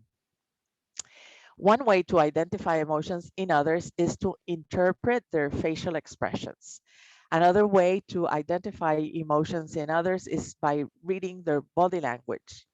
And the most effective and the one I recommend the most at work is to ask. We need to normalize the question, what are you feeling or how do you feel? This is fundamental in the path to empathy. Once the other person's emotion has been identified, the only thing left to do is to validate it, not judge it. Let me say something about validation here. Validation is not agreeing to whatever the person is saying or how the person is experiencing a particular situation. Validating an emotion is just saying, you know, I see that you are frustrated. I see that this is making you confused. I see this is making you angry, and that you're validating The fact that they're having an emotion, they are experiencing an emotion, because having emotions and experiencing emotions is valid. It doesn't mean we agree with what's going on. It means you acknowledge that that is happening. It's valid in you, it's valid in the other person, it's valid in everyone. Finally, imagine feeling how the other person in front of you is feeling. Imagine, for example, imagine you're walking and you see a mother trying to control two small kids that will not stop moving. Do this exercise. Pause and place yourself in her shoes. Is she feeling overwhelmed because she is tired as the kids are still small and she might not get a full night's sleep? Or on the contrary, is she having fun and turning the situation into a game? This exercise is aimed at you imagining what you would feel in each of the two scenarios. And while you are imagining how you would feel, pay attention to the judgments that will arise in you. Your mind will generate an opinion, a conclusion, and a judgment. So become the observer of those three things. Detach from them and simply observe them. Continue detaching as if the opinion, conclusion, and judgment belonged to someone else. You will experience either the weakening of your judgment or its disappearance. And there are people who really have a hard time empathizing with the emotions of others. In those cases, one can start practicing intellectual empathy. A good exercise is to choose a subject you hold strong opinions on and take the opposite stance. I don't mean to get political here, but this is just as an example. If, let's say, you don't believe in abortion, well, the exercise requires you to take the opposite stance and advocate for more lax abortion laws. Or if, on the other hand, you do believe in abortion, take a position that advocates for stricter abortion laws. Identify what the opposing side's best arguments are and make them stronger. Ask a friend to listen to these arguments to help you sound credible and convincing. Once you have solid arguments, write. Write about your thought process. Identify the things you had to set aside to make way for the counter argument. Write about what you felt. Write what it, if anything, changed in you. You will be surprised with the results and you will begin your path to experiencing empathy. Another way to develop empathy is to socialize with people that are quite different from you. Travel is a spectacular way of achieving it. However, there are other more accessible local ways of doing it. Inviting people to your table from outside your personal circle is the quickest and most effective way. Also, community work and working with volunteer organizations are ways to walk towards empathy. And last but not least, emotional skill number 3 of the manager's work interpersonal skills toolkit is mindful detachment. Domestic violence is a suitable subject to illustrate the skill. Once a company manager is on notice of a domestic violence situation, he decides a course of action based on what the employee needs and based on company procedures, right? The company manager gets to replace what he believes about domestic violence with the thoughts and actions that will safeguard everyone. Because you know that domestic violence also becomes an organizational concern. Personal beliefs and thoughts about how the employee should manage the relationship with the aggressor are irrelevant. Mindful detachment coupled with triple respect allows a manager to empathize with an employee without letting that empathy go to the personal side of a relationship undergoing domestic violence. Because if you do go there, you start giving all sorts of advice outside the scope of work. What can you do for an employee that entrusts you with a traumatic or challenging personal situation? Well, only what the work-related options allow you to do. You mindfully detach to accommodate and follow company policies. You detach to plan things such as changing schedules or providing similar or more complex accommodations, while the employee resolves the challenging personal situation. You do it without asking yourself, is it fair to provide this work accommodation? You detach from what you believe is fair or unfair. You stay away from comparing what you would do if you were in the employee's shoes. You detach from your internal chatter to deliver the best likely outcome for all stakeholders with everyone's dignity remaining intact. You focus on what you can do for the employee. For example, regardless of how you feel about it, you can be flexible with the terms and conditions of employment. If the employee is losing concentration, then lowering production quotas for a limited amount of time is an option. But going beyond work-related solutions to fix the employee's problem for him or for her is stepping outside the bounds allowed by the work social contract, and we are tainting the organization's culture. And that is a dangerous terrain indeed. Detachment at work can be confusing.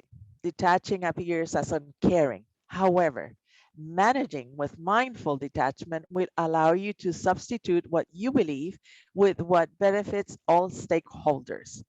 So Gallup says it's up to the managers to change employee engagement, according to the study, right?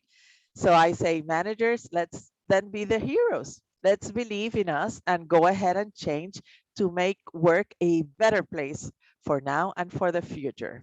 Now, having said all that, if you have any questions, I will be happy to take them now.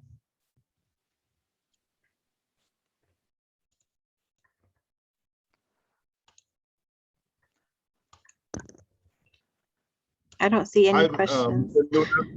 there were a couple of things that you mentioned that I wanted to make sure because I might have missed them, but there were three things, reactions that if you mind repeating those. I know some of our folks probably. I mean, I wrote them down, but I want to make sure I got the correct one. So Sure. they were. It's the autocrat self, the dictator in us, right? That it plays on fear and self-doubt. That's when we hear things like, I'm the boss, you're going to do as I say. That's if you find yourself thinking those thoughts, or you hear someone, you know that you have entered the realm of fear and self-doubt, and that conversation needs to be short circuited, or it needs to happen at another time.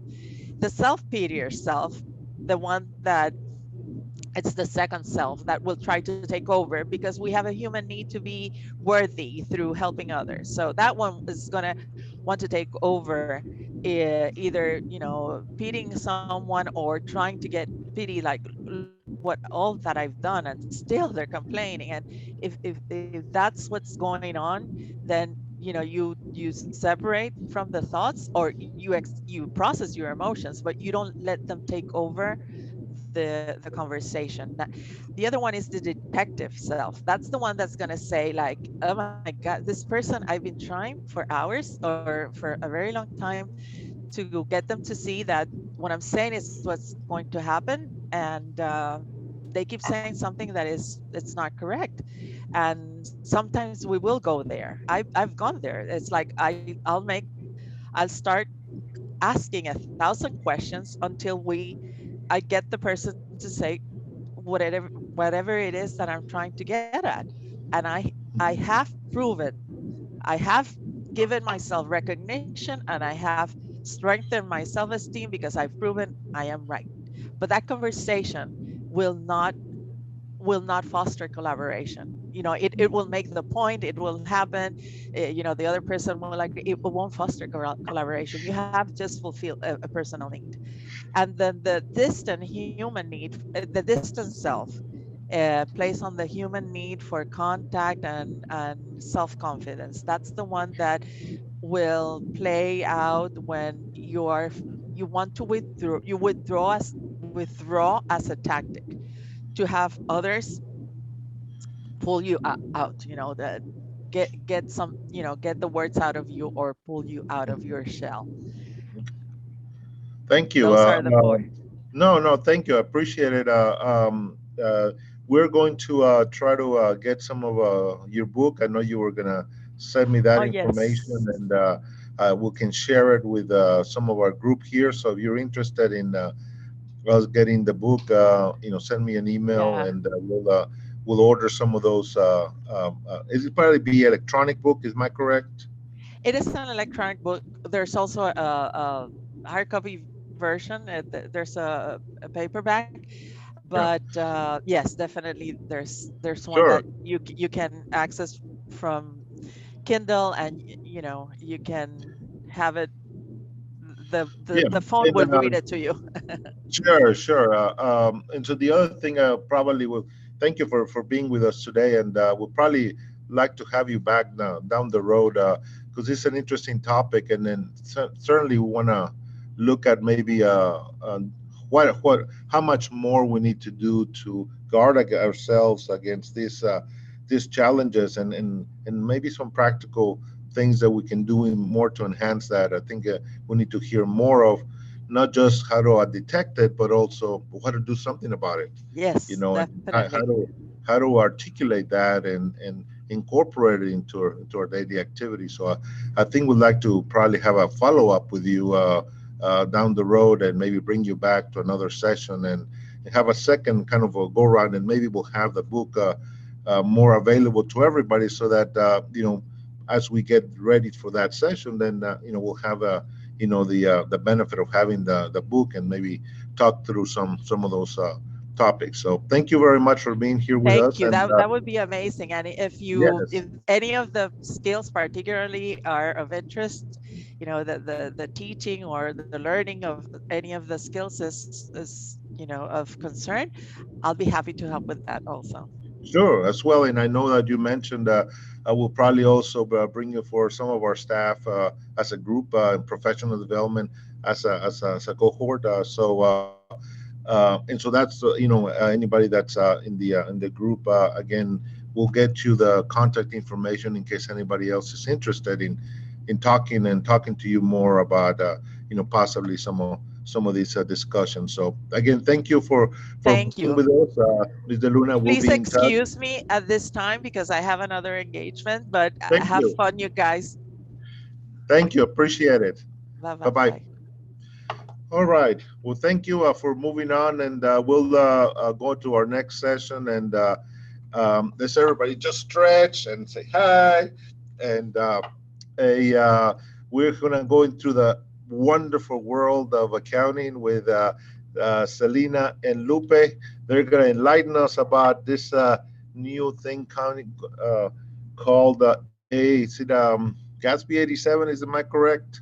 Is this thing about leases that it's sort of becoming now more of a reality, and we need to deal with it, whereas before we're like, okay, it's coming in a year or two, and now it's like already here, and it's like, okay, let's get started and let's get moving. So thank you for being here with us. I know we kind of reschedule a couple of times, and we just our calendars didn't line up, but I'm glad that you're here with us, and thank you for being here. And I'm going to turn it over to the Lupe?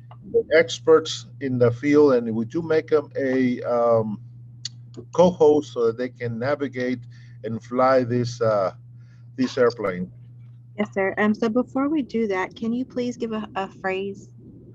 Oh, Can we get yeah. a phrase from Mr. Luna? Well, let me just get one from her book, Self-Reflection. Okay, that's good. Thank you, Dr. Mesco. I'll post it in the chat box, and Lupe, it's available. You're ready to go. Uh-uh. Are you frozen?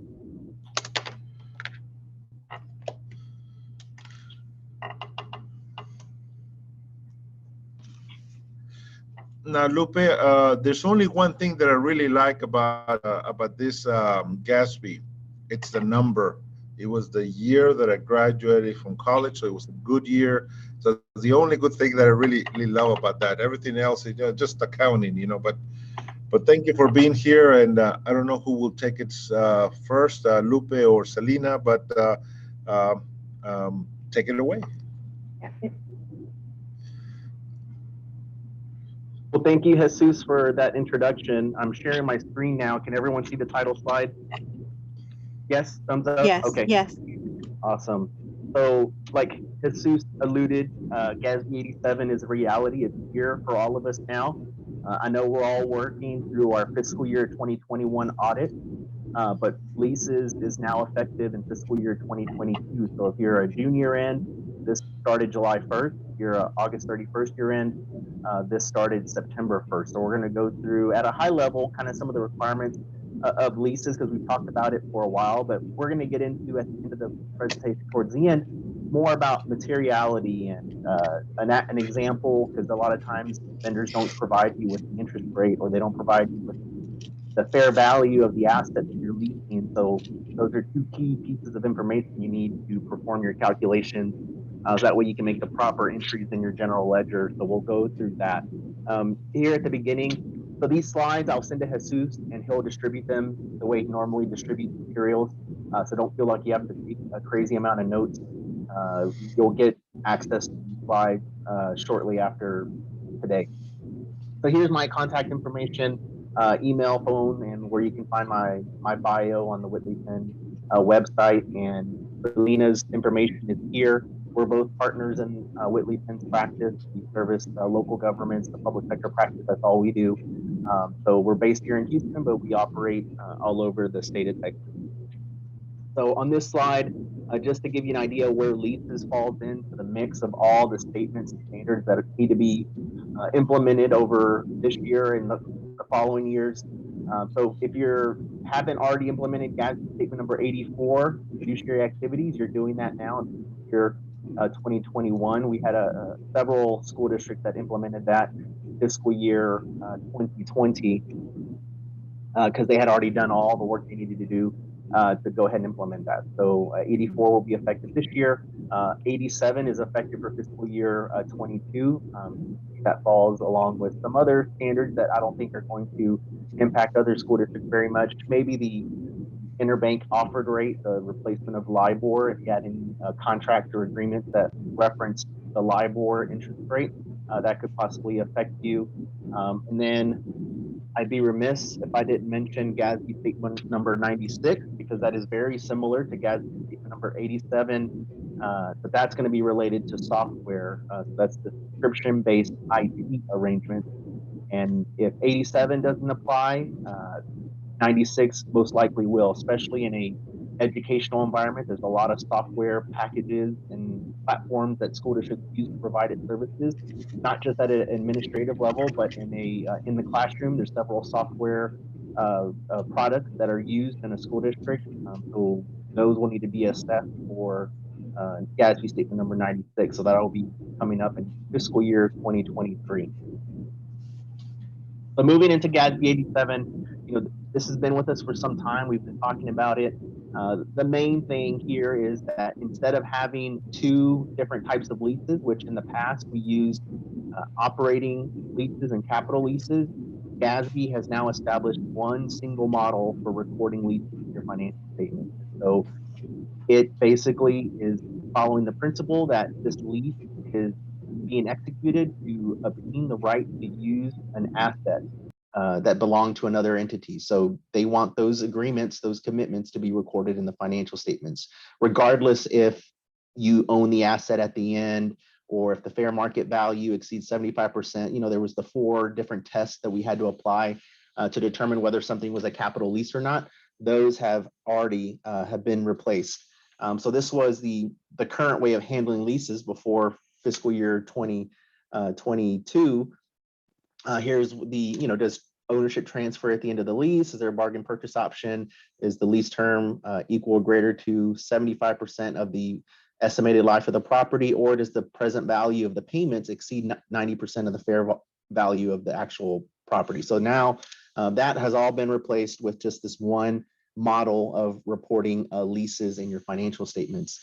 So one of the key criteria is that the lease agreement, it may not be called a lease agreement in the actual verbiage of the contract, but if the agreement in the contract is conveying control of the right to use another entity's asset, non-financial asset, in a exchange-like or an exchange transaction. So that's key. So I know a lot of times there's agreements where you'll obtain the use of a building or piece of equipment, and it's only for $1 a year or some small amount. So that's not an exchange-like transaction because you aren't paying the fair market value of the use of that asset. So agreements like that would not be subject to this treatment.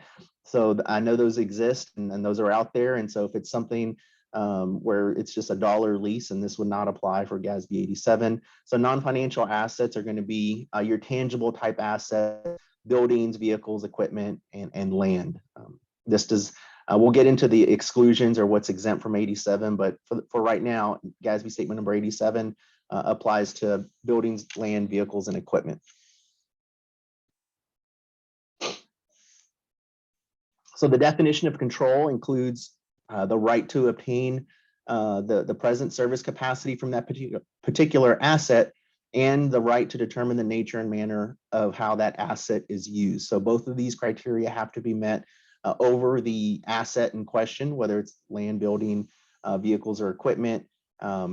Control has to be present in the agreement, in the transaction, for it to meet the definition of a lease under Gatsby statement number 87. So depending on whether you're the leasee or the leaseor in this transaction, I think for the most part, many school districts are going to be on the leasee side of things. However, there could be a situation where you're the leaseor or you're leasing an asset to someone else. But as a leasee, what's going to affect your financial statements is you're going to record something that's called a right to use asset. That's going to be recorded in your government-wide financial statements, your statement of net position, and you're also going to record a lease liability in your financial statements. So that's going to be a new thing to do for all your leases. In the past, only capital leases were treated this way, where you recorded an asset and a liability. Now all leases will be subject to this treatment. If you're the leaseor in the transaction, the way your financial statements would be affected is you would record a lease receivable and you'd record an offsetting deferred inflow of resources on your statement of net position. So here's a nice illustration that lays out exactly what I just said on the previous slide, but as a leasee, here's the right to use asset. That's going to be an asset type on your financial statements. That's going to be recorded at the value of the lease payments. And then you have your lease liability that represents the present value of the future lease payments in the lease term. And then the deferred outflow is not applicable for a leasee. So if you're the leaseor, again, you'll record the lease receivable and you'll record a deferred inflow of resources, which is going to be equal to the lease receivable plus any payments that might have been received upfront for related to a future period. So that's what happens in the first year of the lease. And in the subsequent years, you're going to now amortize that right to use asset. And so that's going to be done over the life of the lease term or the useful life of the asset, whichever one is shorter. That amortization is probably going to happen on a straight line basis, similar to how you depreciate your capital assets. You have your lease liability. So your lease liability is going to be reduced by the principal payments that are made during the year. So remember, your total payment that you make on your leases is now going to have a principal and an interest component. So you're going to have to track that and reduce your lease liability by only that principal portion of the payment. If you're the leaseor, you're going to have the liability that you're going to also reduce as you receive payments from your leasee. And then you're also going to recognize revenue and decrease your deferred inflow of resources on a systematic and rational basis, which is going to be more than likely a straight line. So I think the key here is you're going to amortize your right to use asset on a straight line basis, and your lease liability is going to be reduced based on the payments that are made over the lease term. So those aren't going to necessarily offset each other exactly during the lease. There's going to be a difference there. And so that'll have an impact to net position. So here is the accounting for the leasee. We just went through that. So one key thing here is, how does this impact or change in your fund financial statements? And there is no change. So what I've been just discussing only affects your government-wide financial statements, your statement of net position and statement of activities. But in your fund financial statements, you're going to continue accounting for leases the same. You're going to record the expenditure, and then you're going to record the other financing resource in your fund financial statements, in your statement of revenues and expenditures and changes in fund balance. So here's an example of what this might look like. Let's say you have a $43,000 vehicle lease. So in the initial year, you're going to record that as an expenditure, function 51, object code 6631 as a debit. And then you have the credit to 7913, the other financing source, 43,000. That'll be your general fund journal entry.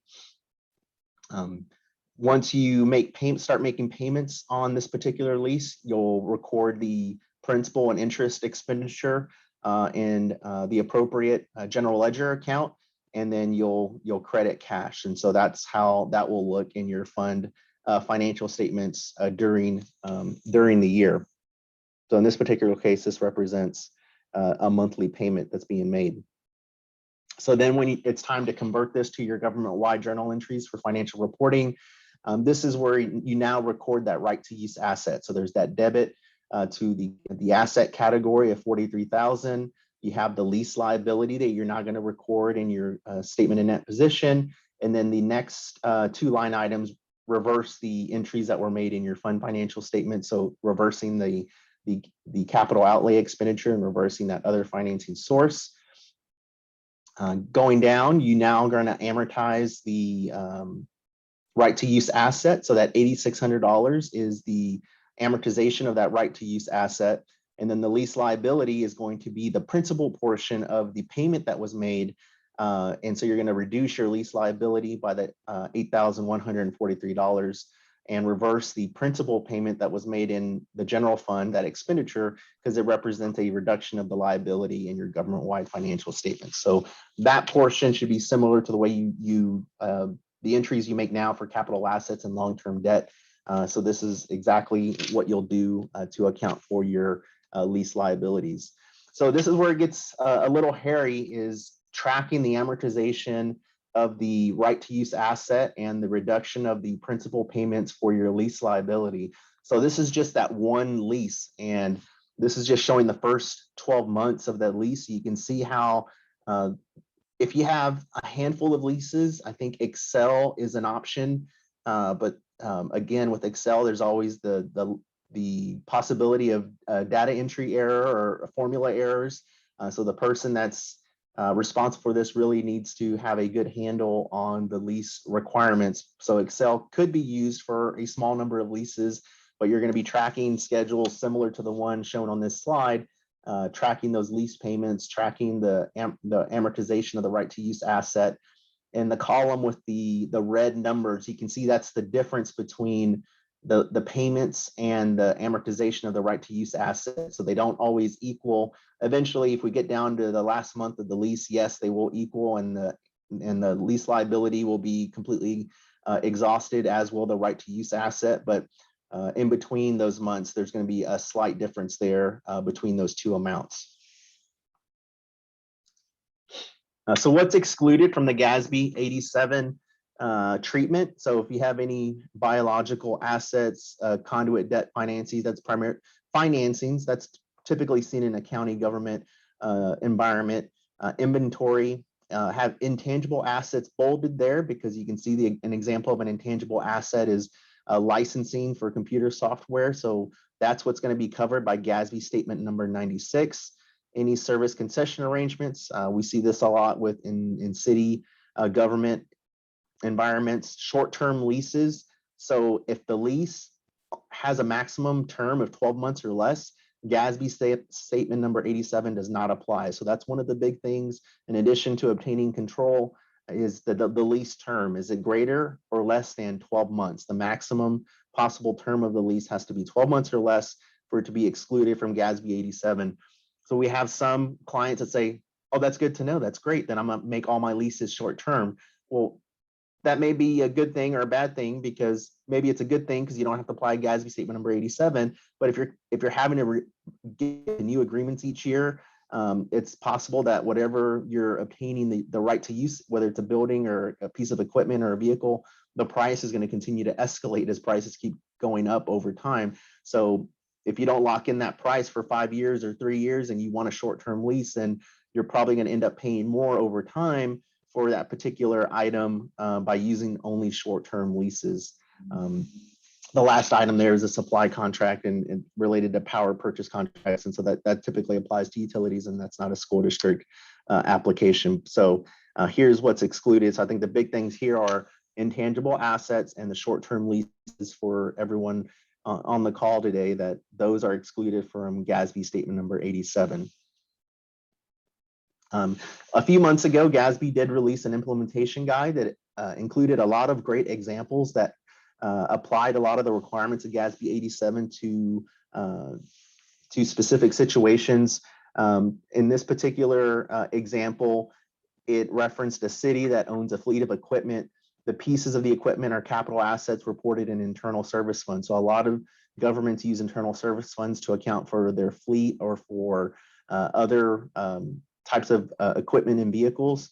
It says the internal service fund is used to report the fleet management activity, which provides other departments of the city. It's the same legal entity, that's the key here in this example, with the right to use the equipment on a cost reimbursement basis. So in this particular government's financial statements, should the agreements between the departments be reported as leases?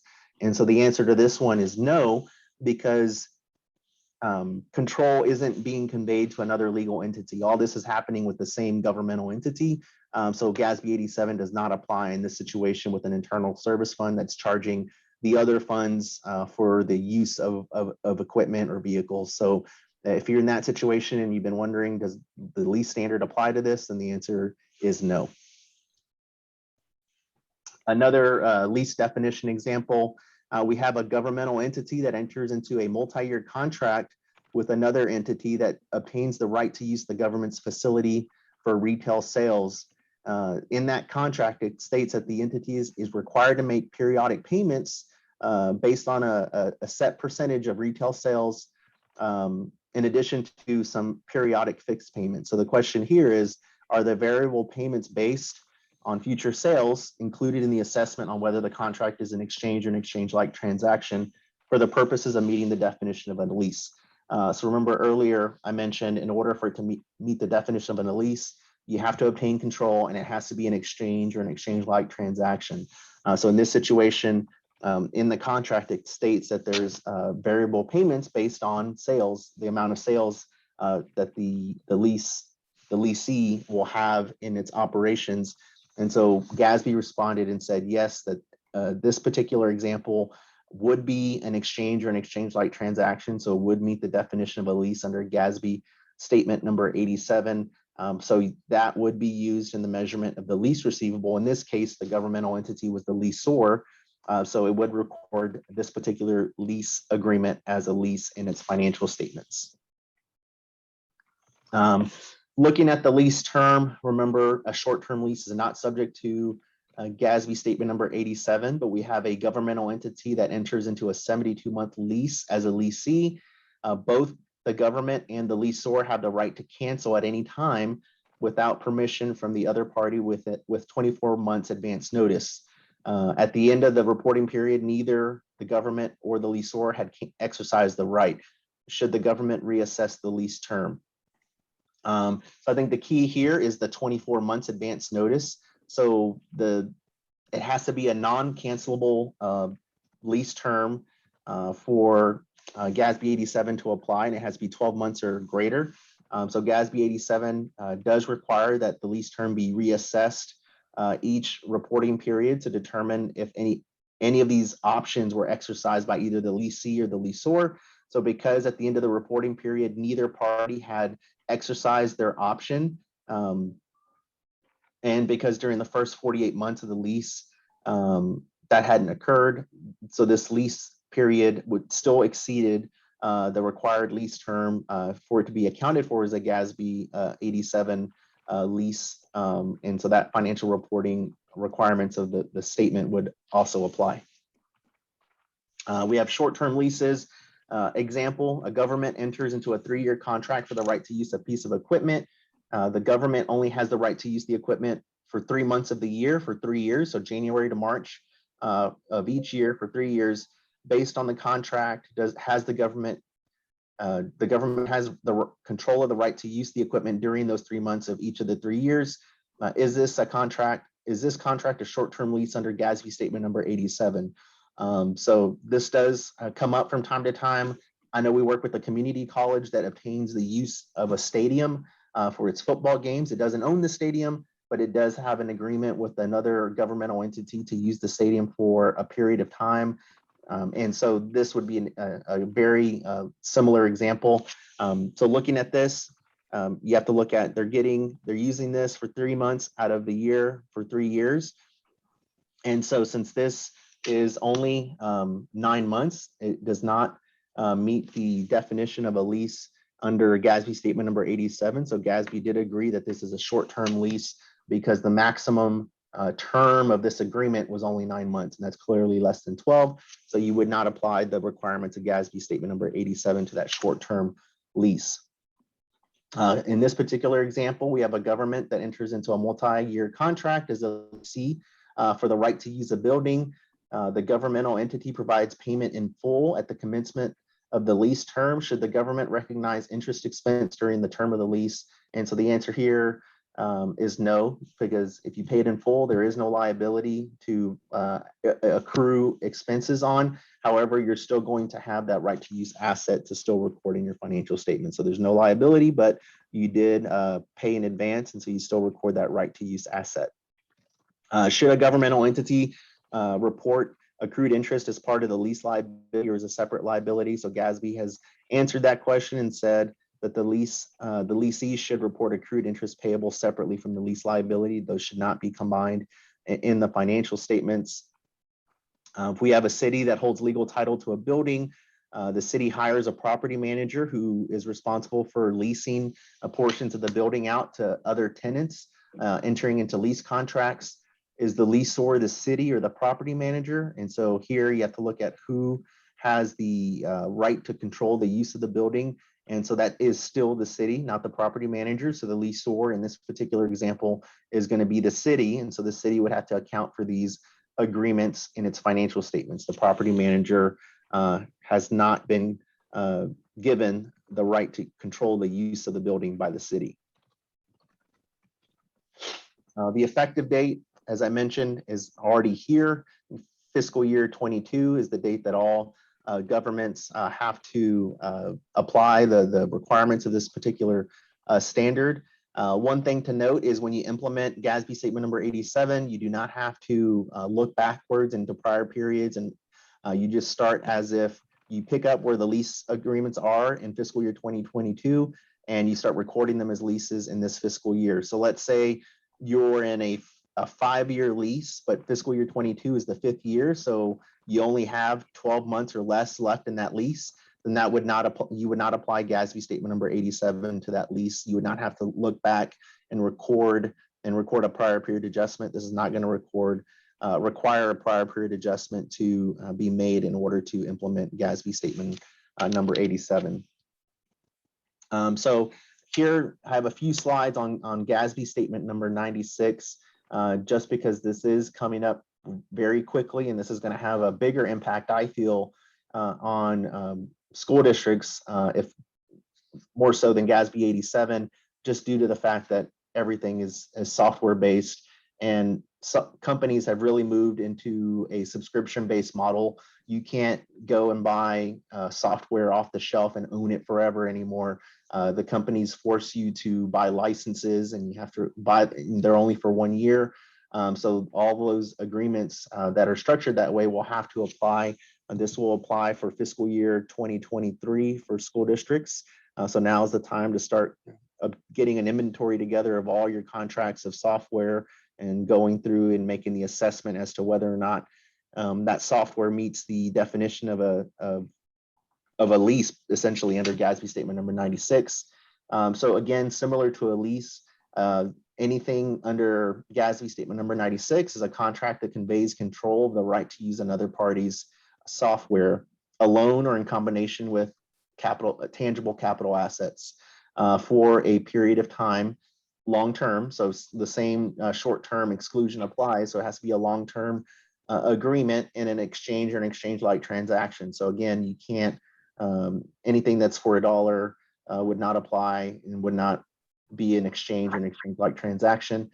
Examples and things to look out for in your agreements are these acronyms. And so we see these a lot. I see software as a service a lot. There's platform as a service, infrastructure as a service. So anything that falls into those categories certainly would apply to Gatsby statement number 96. Here it's just emphasizing that the subscription term has to be considered. You have to look at the non-cancelable portion of the subscription term to use that particular asset. If there's any termination clauses, if there's any options where either party could terminate the agreement, then those have to be considered and excluded from the maximum subscription term. If there's a funding clause, like a lot of governmental contracts include a funding clause that should not affect the subscription term if it's reasonably certain that the clause will be exercised. So similar to Gatsby statement number 87, there's that short-term exception. So anything less than 12 months or 12 months or less is going to be excluded from Gatsby statement number 96 treatment and application. So at the end of Gatsby statement number 87 and 96, there's this statement. And so we get a lot of questions on materiality and what's immaterial and do I have to apply it, or I have this lease, it sounds like it's immaterial to me. Can we not apply 87 and 96 to it? So when we're asked this question, what Gatsby is referring to is not the financial statement materiality that we use in the external audit. We'll use that to identify material misstatements, but that's not the materiality to use for determining whether or not to implement a new accounting standard. So Gatsby has said is that a threshold has to be adopted by each governmental entity for Gatsby statement number 72 and 96. So Gatsby does not provide what this threshold should be or could be in the standard, but Gatsby has said and likened this similar to the way governmental entities were capitalize assets or have a capitalization threshold. And so many school districts use $5,000 for that capitalization of capital assets. So Gatsby is saying if you have a lease for a building or for a piece of equipment or a vehicle, you have a capital asset that you're using. So this is very similar to if you would have just paid for the asset yourself. So do you have to use $5,000? Not necessarily, but you do have to set an amount and put it in your accounting procedures and apply that threshold to your leases going forward to determine whether or not they should be implemented. So it's not the materiality we set for each opinion unit in our financial statement audit. It's going to be the threshold that you have to adopt that you say is material to your organization for financial statement and accounting purposes. So here's an example, a very common example. Many school districts are in leases for their copiers. They don't own them outright, but they do enter into many copier leases. And so we get the question is, we only make payments of $172 or some similar amount every month. There's no way that could be material. So can I not adopt Gatsby statement number 87? And so is it material? It's like, well, maybe not. What you have to do is look in first, what was the threshold that you set as an entity, as a governmental entity? Did you set it at $5,000? Did you set it at $10,000? Did you set it at $50,000? It's going to be some threshold. So you have to compare it to that particular threshold. So looking further, we ask more questions. It's a 63-month copier lease. We know that the fair market value of the lease of the copier at the beginning of the lease is just under $8,100 or $8,100. The monthly payments are $172 and there's no value to the copier at the end of the lease. So just based on this information that we have, you're going to use that $8,100 and compare that to the threshold. Is that greater or less than the threshold that you set? And that'll determine whether or not this lease needs to be accounted for under Gatsby statement number 87. So if you have a $5,000 threshold for your leases, then this is going to be something that you would record in accordance with Gatsby statement number 87. So the right to use asset and the lease liability are going to be recorded based on the present value of the payments expected to be made during the lease term. And so then you have to compare that amount to your threshold, and that'll make the decision, and that'll tell you whether or not that particular copier lease will need to be recorded in your government-wide financial statements as a lease under Gatsby statement number 87. So this is using the same facts of this example. This is something you can set up and create in Excel very quickly and easily. And sometimes we get this question is, well, the vendor didn't provide the interest rate. What do I do if I don't have the interest rate? All I have is the value of the asset at the beginning. I have the monthly payments and the number of payments I'm making. What can I do to come up with the interest rate? And fortunately, there's a function in Microsoft Excel. It's the internal rate of return function. And so you can use that function to calculate the interest rate. And you can use that interest rate in your lease agreements and in your lease disclosures and your lease calculations for financial reporting. So looking at the bottom of this particular schedule, so here we start with month 0. You have the receipt of the copier of $8,100, and then beginning with month number 1, you start making those $172 monthly payments. That goes on for 63 months. You can see here at the bottom of the schedule, you have your month 63. So I have 2 formulas there highlighted in yellow. The internal rate of return is 0.96%. And because these are monthly payments, this is the monthly internal rate of return by month.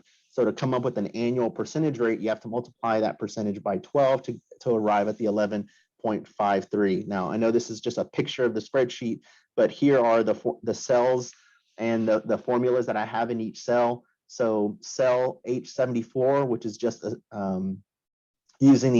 the internal rate of return function, so it's IRR, and then in parentheses you just include all column H, which is it starts with the net receipt of the value of the asset, that $8,099.88, and it captures all the payments that were made during the lease term, and that returns the 0.96% internal rate of return. And because this is monthly, you multiply that percentage by 12 to arrive at your APR of 11.53%.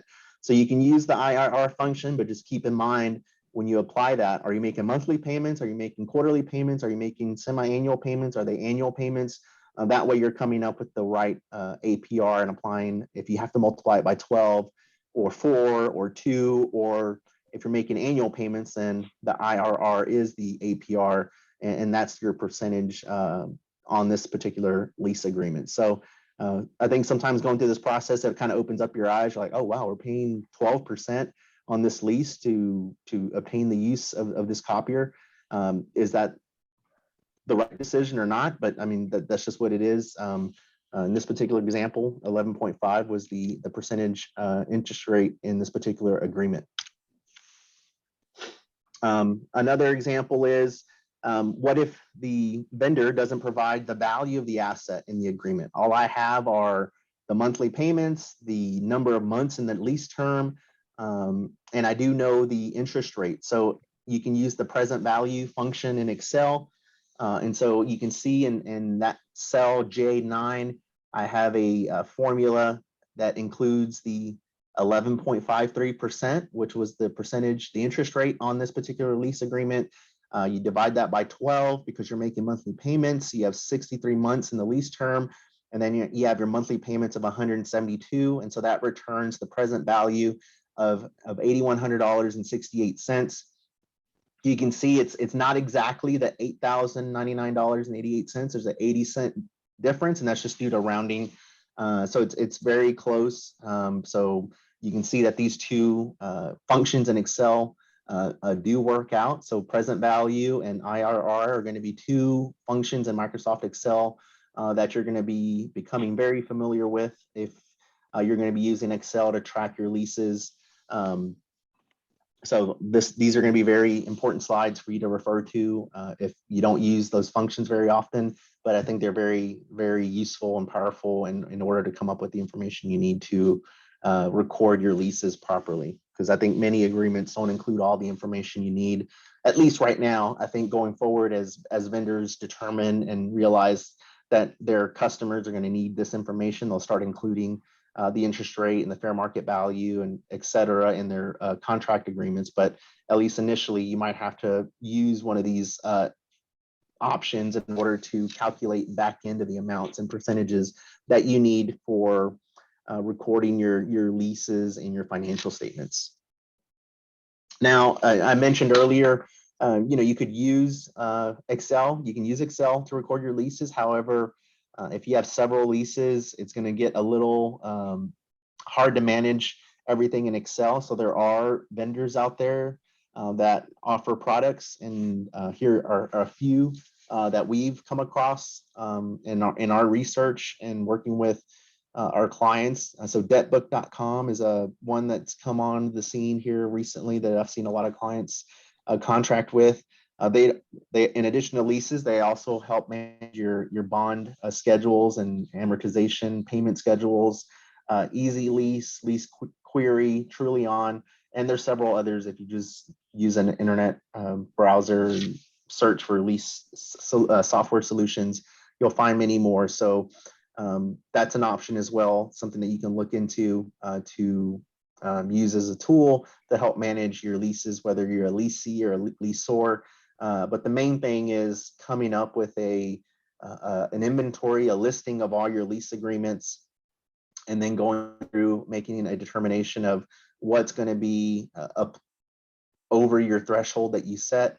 And then you start going through and determining whether or not you have all the key pieces of information for you to record the lease, amortize the lease, and have everything you need to disclose the lease in your note disclosures in your financial statements. So this is going to be a pretty big implementation, especially 96, but 87 as well for many school districts and many governmental entities in the state. So those are all the slides I had to present on leases. If there are any questions, I don't know, Jesus, if anyone has any questions in the chat that we can get to.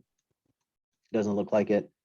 If I have could anything to add on self-reflection. Oh, can I add on when you were talking about being the lessor? A lot of you, I guess you have to think about it, but a lot of you don't realize that you lease out your cell phone towers, and so that would fall under a lease. Some of you have those on your property.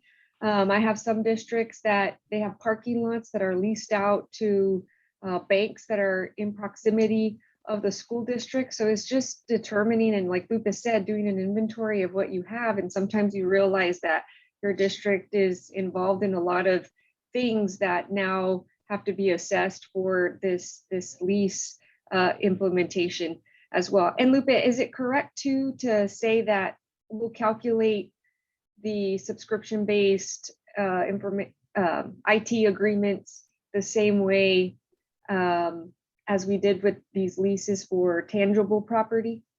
Yes, it'll be a similar, just like this, how we're amortizing the right to use asset and reducing the lease liability. It'll look exactly the same for both leases under 87 and agreements under 96. Okay.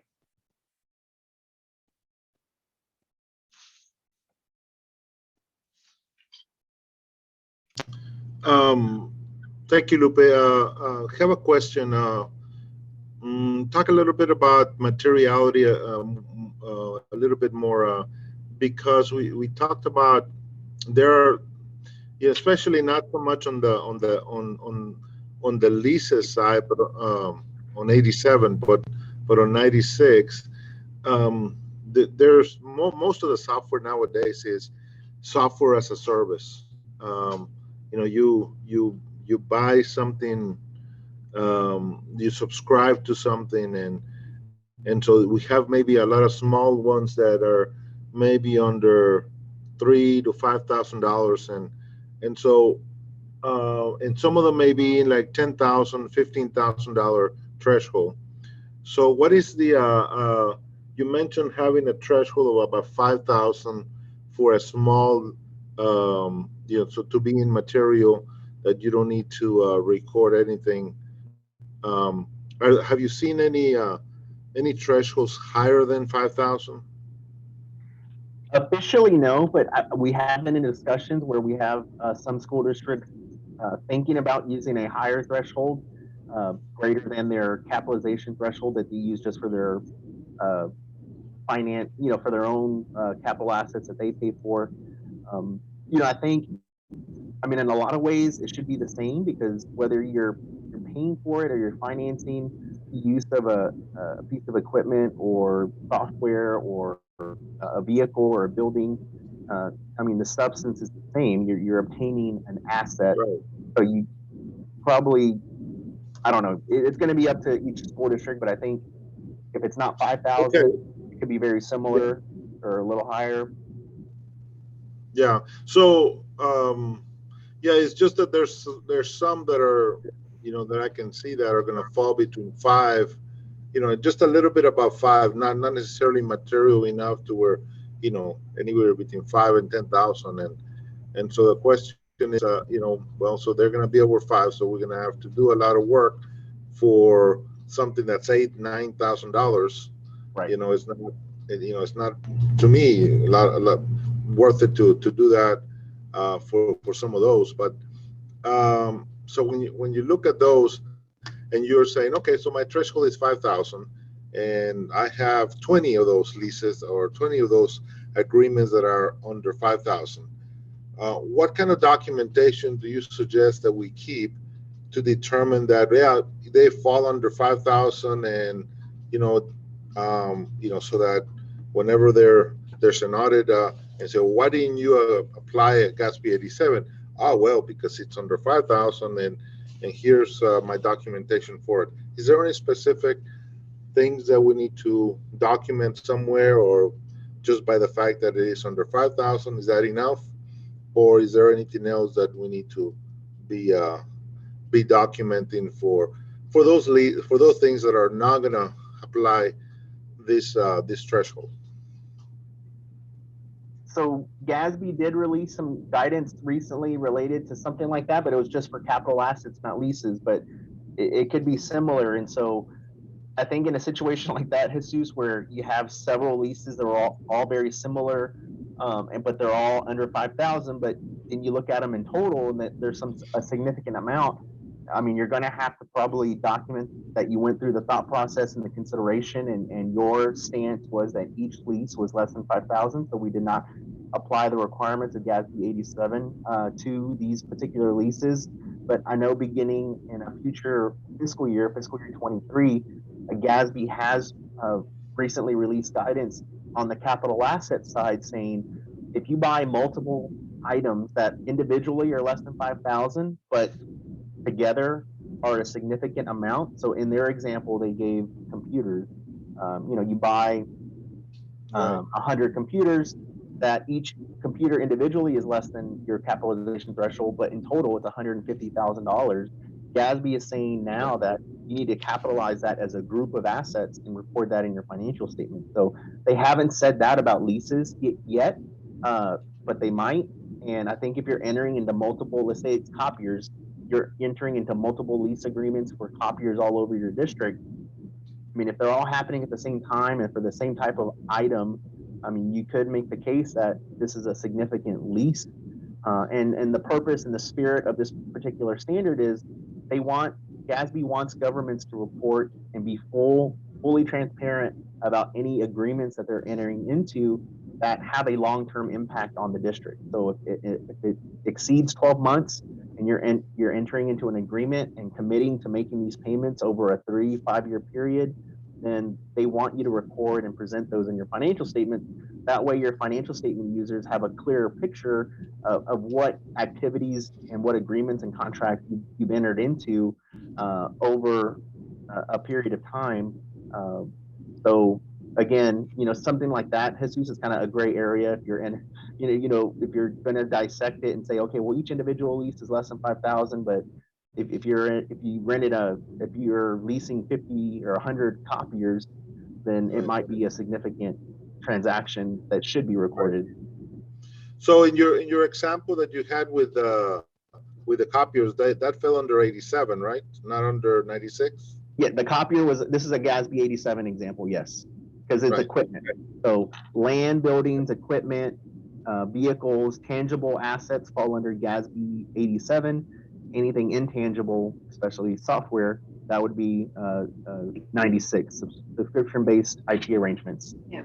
And Lupe, you and I have had this conversation that, like back to Jesus's example, that maybe in fiscal year 22, he has 5 leases and they're all, they're right above, let's say they're $5,100. Would it be worth for him to implement Gatsby 87 for that?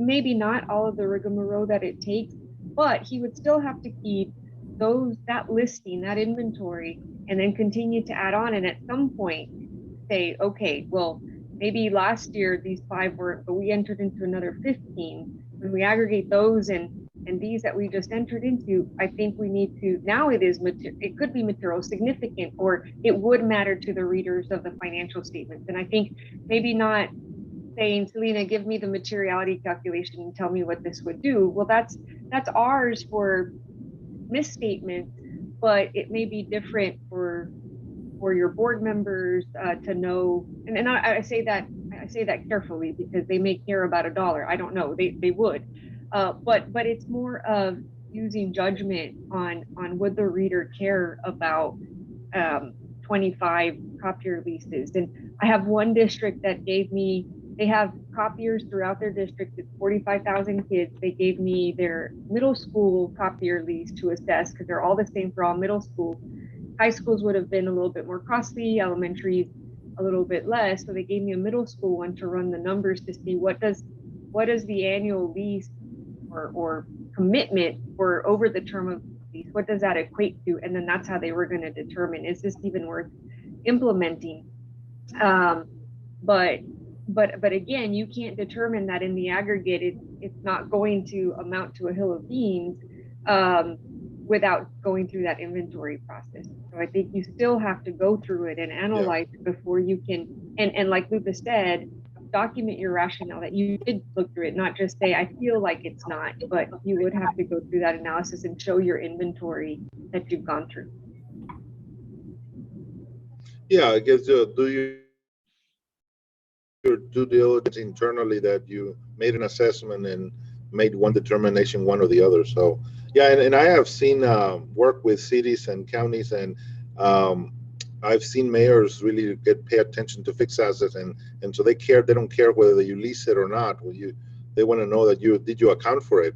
We had an audit report one time, and his thing was, did you conduct an inventory and then you go in and go and check every single asset of the city? Yes, Mayor, we did that. Okay, then we're good. So you have some different folks that have a lot of interest in something specific. So, all right. Any other things that we need to add in this session?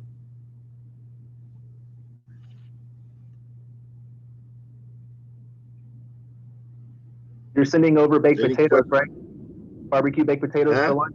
You're sending over barbecue baked potatoes? I can tell you an imaginary baked potato, and I can send it to you electronically, which I'm thinking about it, and I'm going to send it to you electronically, and it's coming to you, and now you're feeling that, hey, I got it. Okay. I'm keeping a tally over here, Jesus. You owe me a lot of lunch. All these meetings. Oh, yeah. Well, of course, but maybe something Mexican food, or you still want potatoes? Mexican sounds good. Yeah, A warm meal. a warm meal. A warm meal. Okay, all right. I got you with a warm meal. So we'll set it up. Any questions from anybody? Let me look at the chat and make sure that there's nothing there. Um, Yay, Mexican food! Absolutely. I'm gonna start thinking about creating a one of these days. Right now we're going still virtual, but the moment that we go live, we're gonna have lots of food. So anyway, anybody has any questions, any comments? I don't know if our next speaker is on or not. Um, let me go find. Thank you, Selena and Lupe. Always a pleasure to have you guys, and great information, always on target and on point. So thank you so much, and it's very important for all of us to look at that. I will have the PowerPoint sent out to everybody later on today. Just send it to me and send it to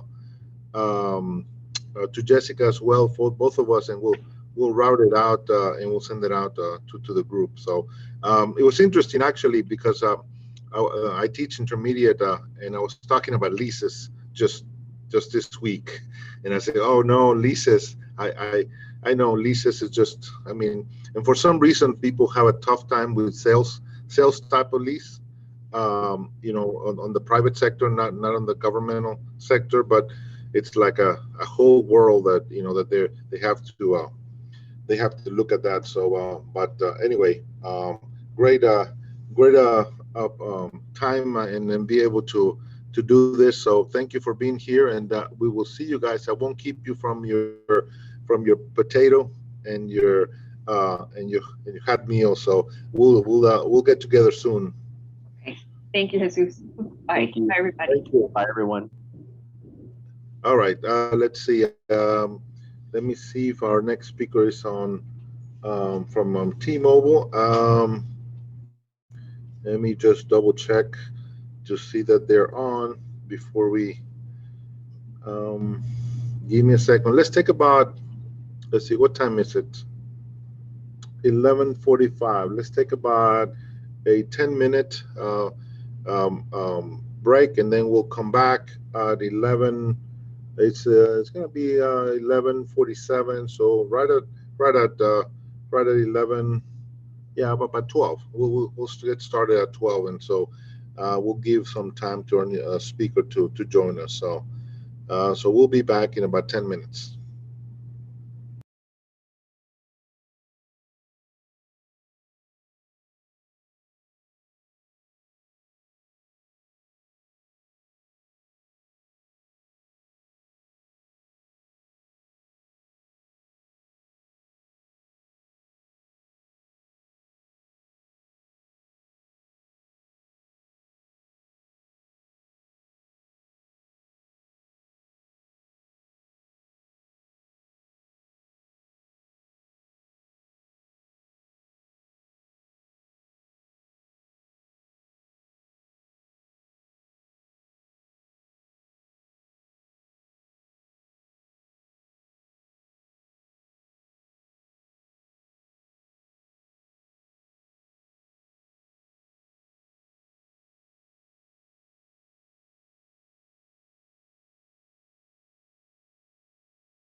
Good afternoon, everybody. Can you guys hear me okay?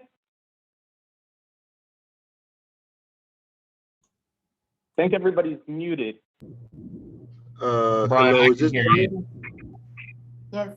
Fantastic. Sorry for the late call out here. I was trying to get connected on my device. Thanks so much for having us. We appreciate your time. I know you were expecting Gilbert or Paola. Both happen to be out today, but myself is I'm Brian Hedgepeth. I'm one of the government account executives for Houston and Harris County, as well as my colleague Jeff Green. He's on today as well. So we are ready to present and chat with you all about some of the things that we've done from an education standpoint throughout Harris County, and then some of the things that we want to continue to do throughout Harris County. I see some familiar names on here, some people that I've chatted with before. Ann Westbrook, let's see you up there. Hi, how are you? But yeah, I'd like to just dive right in. I know you guys' agenda said that you wanted to talk about ECF funding, and that we are currently in round 2 of ECF funding. There's just a little over $2 billion left in that fund.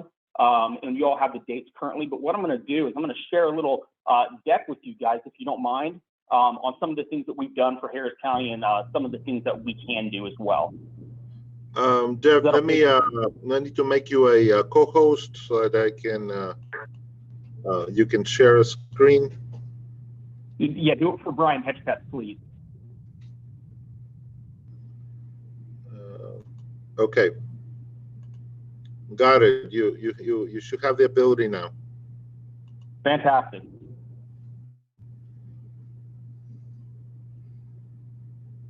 And real quick, before we jump into this, are there any other specific items that you guys need us to touch on today?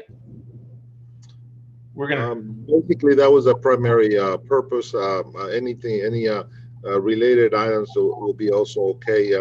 Again, a lot of funding for E-rate or anything where we can be able to capture. Absolutely. Awesome. Thanks, Jeff. So guys, can you guys see my screen okay? Yes. Fantastic. All right, so, you know, we've partnered with Harris County in a really large way over the past year and a half. We've successfully for South Texas have deployed over 300,000 hotspots for students for connectivity needs, for bridging the homework gap and the digital divide, which is still a real thing, regardless of pandemic. There's still people out there in need of adequate internet and adequate connection in order to learn after school, to learn for after school programs, weekends, summer school, things of that nature. And those are areas where we help at, and we help provide those type of resources. So last year, we serviced about 25 different districts with the help of Harris County of school districts on getting them hotspots and getting them connected in a time of need when they were using 100% remote learning. So we were a huge partner with Harris County. We're still working with Harris County. We're actually rolling out a huge project that I'm really excited about. We're not quite there yet, but with the Harris County Public Library as well on helping connect individuals.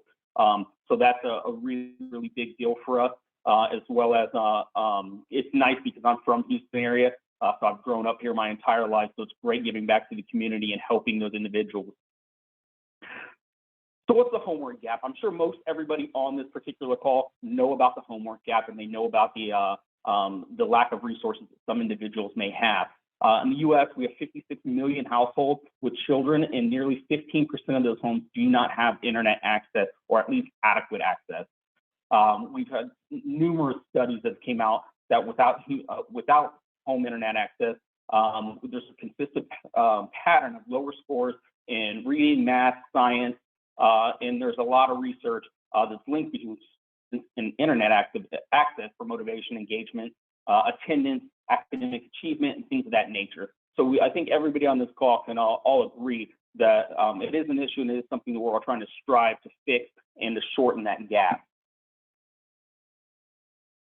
In 2019, in-person classes plus homework was pretty much 100%. We all know that 2020, or it was more so towards the end of 2019, but 2020 was almost all remote learning. I know we've gone back to school for the most part, but there are still instances where students still need that remote access for internet. So here at T-Mobile, we have several different ways. We offer hotspot devices. We can connect multiple devices at home. This doesn't always just help the student. This also helps mom and dad that are down on their luck. It helps the sisters or brothers at the household that need to get on for educational purposes as well. So we're not only just helping that one particular student, but we're really helping the whole household in need.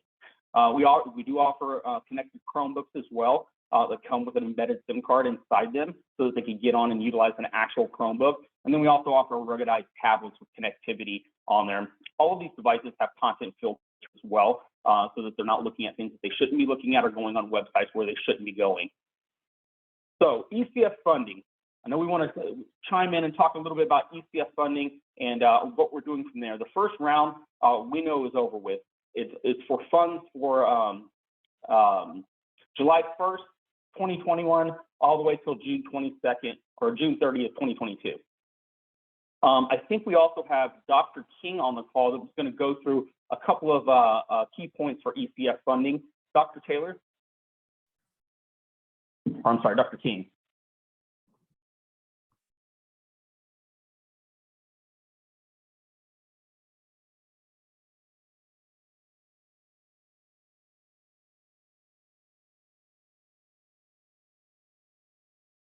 Make sure she's on here. She said she'd be calling in. Give me 1 second. Brian, I noticed on the bridge there was not a call-in number, I don't think. So maybe I think she was remote. Okay. And we can dive into it. Let me see if Lorenzo, are you on the call as well? Yeah, I was just able to connect. It looks like you guys are speaking to ECF round 2 funding. To everyone on the call, appreciate you having me on. My name is Lorenzo Villarreal. I'm the Senior Manager over Public Sector and Education, and I lead the South Texas, Louisiana team. And yeah, some exciting stuff as it relates to ECF round 2 that, I'm sure by this point, most of the, participants on the call have heard about. And long and short of it, just over $5 billion of round 1 it has been spoken for, which leaves roughly $2.1 billion as part of round 2 of funding that is eligible to be applied for. to help with things like, renewal of services, equipment purchases throughout the district. And so that window officially opened on the, keep me honest here, guys, the 28th of September, and I believe closes on 10/13. Yep, that's actually validated here on the screen. So we have roughly 5 business days left. And, we have the option of obviously either the SPI or BEAR method in terms of, billing to USAC, and any support that is needed from our teams. I know some of you guys are working directly with E-rate consultants that'll have, anything you need in terms of knowledge on the program. But if there's any additional support you need from T-Mobile, we have industry segment advisors, specifically, Sector 2 education, that have high level experience working directly with E-rate, that would be happy to jump in and help as you guys navigate through the process. So really excited about this. And as Brian, I believe, already mentioned, Harris County did some amazing things last year in terms of providing student connectivity throughout multiple school districts. In fact, I think roughly 25 school districts. You are able to leverage this program and this round of funding to continue some of those services that I know Harris County stepped up and helped to fund the first year of Project 10 Million last year. So super excited about it. Happy that it was announced, and happy to announce that we got a few days left. So anything you guys need from us, please feel free to reach out to anyone from T-Mobile that is on this call. And thank you so much, Lorenzo. This is Dr. Keisha Taylor, and shortly, Dr. Angela Hemingway will be joining us as well. And we're just excited to really talk through the Emergency Connectivity Fund, as in any way or capacity we can, particularly to sustain the connectivity that we provided to our Harris County babies all over the county. And I'm formerly a district administrator in Aldine ISD and have done some great work connecting 3 million kids across the country. So this is just a continued part of our efforts, and we want to make sure, with the billions of dollars of remaining in FCC funding, that we're able to really sustain our promise to digital equity that we've made across these students and communities that serve them. Thank you, Dr. Thanks, Dr. Keeley. I believe we have Dr. Hemingway on, and Dr. Hemingway, I'd love if you can just give us a little bit more in-depth overview of the Emergency Connectivity Fund and how we can make sure we're leveraging that round 2 of the funding resources. Absolutely. And so, hi, I'm Dr. Angela Hemingway. I am actually a 20-year educator teaching STEM in high school and at college. Spent some time in our State Department of Education. I was the Director of Assessment, Accountability, and Standards here in Idaho, and most recently just transitioned out of the governor's office, leading workforce initiatives around STEM and computer science. So just delighted to be here today, and lucky enough to be appointed the sponsor for ECF for T-Mobile. So just really wanted to see and make sure that you guys had an opportunity to ask us questions. So do you have the general background information on it? I don't want to repeat anything you already know, just would like to do a quick level set so that I jump off right where you need us to, and we can keep things moving forward for you.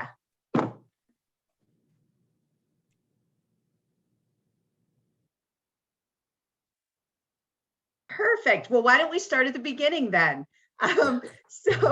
So as you may be aware, the Emergency Connectivity Fund actually came through the 3rd round of COVID funding. So it's kind of wrapped into some of those ARPA funds, the American Rescue Plan Act funds. And within those funds was embedded $7.1 billion to support remote learning, specifically to support devices and student connectivity at home, so services as well. And so with that, there has been a first round.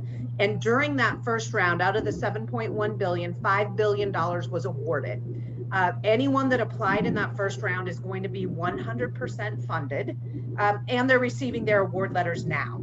However, because the entire fund was not expended, they went ahead and opened up the second round. This was part of their rules that if they didn't, if all the funding was not requested in round 1, they would move forward to round 2. And so that's what you're seeing here on the screen. It actually closes on 10/13, but there is still $2 billion left in that particular fund at this point in time. And the way that a school or district would apply is going to be rather similar to E-rate funding, right? So E-rate funding has been around a while, but it's primarily for on-campus services. And what we're looking at with ECF is for off-campus opportunities. So there are different amounts that are tied to each of the things that you can request. So for example, there's up to $400 available for devices. So those devices can be laptops or tablets. So again, up to $400. They can be either Wi-Fi, or a number of districts throughout the country are actually looking at some of the new devices that have LTE connections. So students are no longer juggling both a laptop and a hotspot. There are some devices that have those swooped in a single unit. So up to $400 for a device, up to $250 is available for a hotspot. And then they anticipate the reasonable cost of services on top of that to get those students connected is anywhere from $10 to $25 per month per student. So as you look at an individual student, you know, you could have a $400 device, up to $250 for a hotspot, and then again, $25, kind of around the $25 range for having a student connected.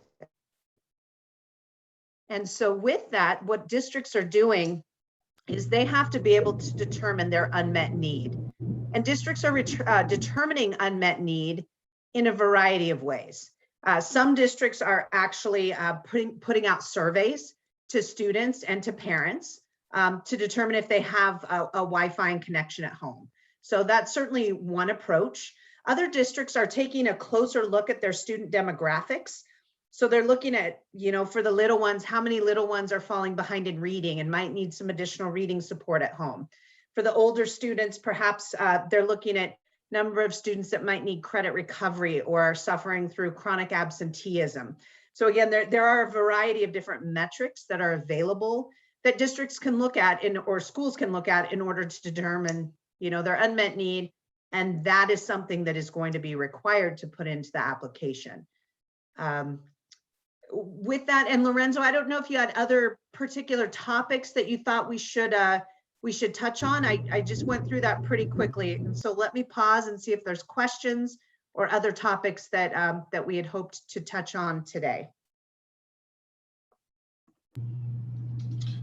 Thank you for that information. Can you elaborate a little bit on the eligibility requirements or any matching requirements on that fund? Yeah, that's a really great question. So eligibility requirements are going to be similar to E-rate, which essentially if you are a K-12 public school or library that is eligible for E-rate, you would be eligible for ECF. Even if you've never applied for E-rate, kind of that's the high level eligibility requirement that they're laying out. At this point in time, there is no requirement for matching funds. However, in the first round, as I mentioned, $5 billion was expended and everyone was 100% funded. The current remaining funds of $2 billion, if the requests that come in round 2 exceed that $2 billion, they're going to go to the school's E-rate category 1 percentage plus 5% to determine how much funding they're eligible for. So what that means, let me just share my screen real quick. I've got a slide that actually has that information in it here. So I'll share that with you. That's coming up real quick here. Okay. Or maybe not as quick as I hoped.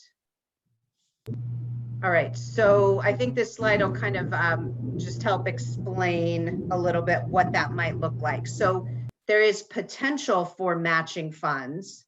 Whoops, and I'm actually not able to share, which is fine. So again, a potential to be funded 100%, but there is a possibility that a school or district may have to come up with a small percentage in round 2 if the requests exceed that $2 billion. And Dr. Hemingway, I think they're going to grant you access. Perfect.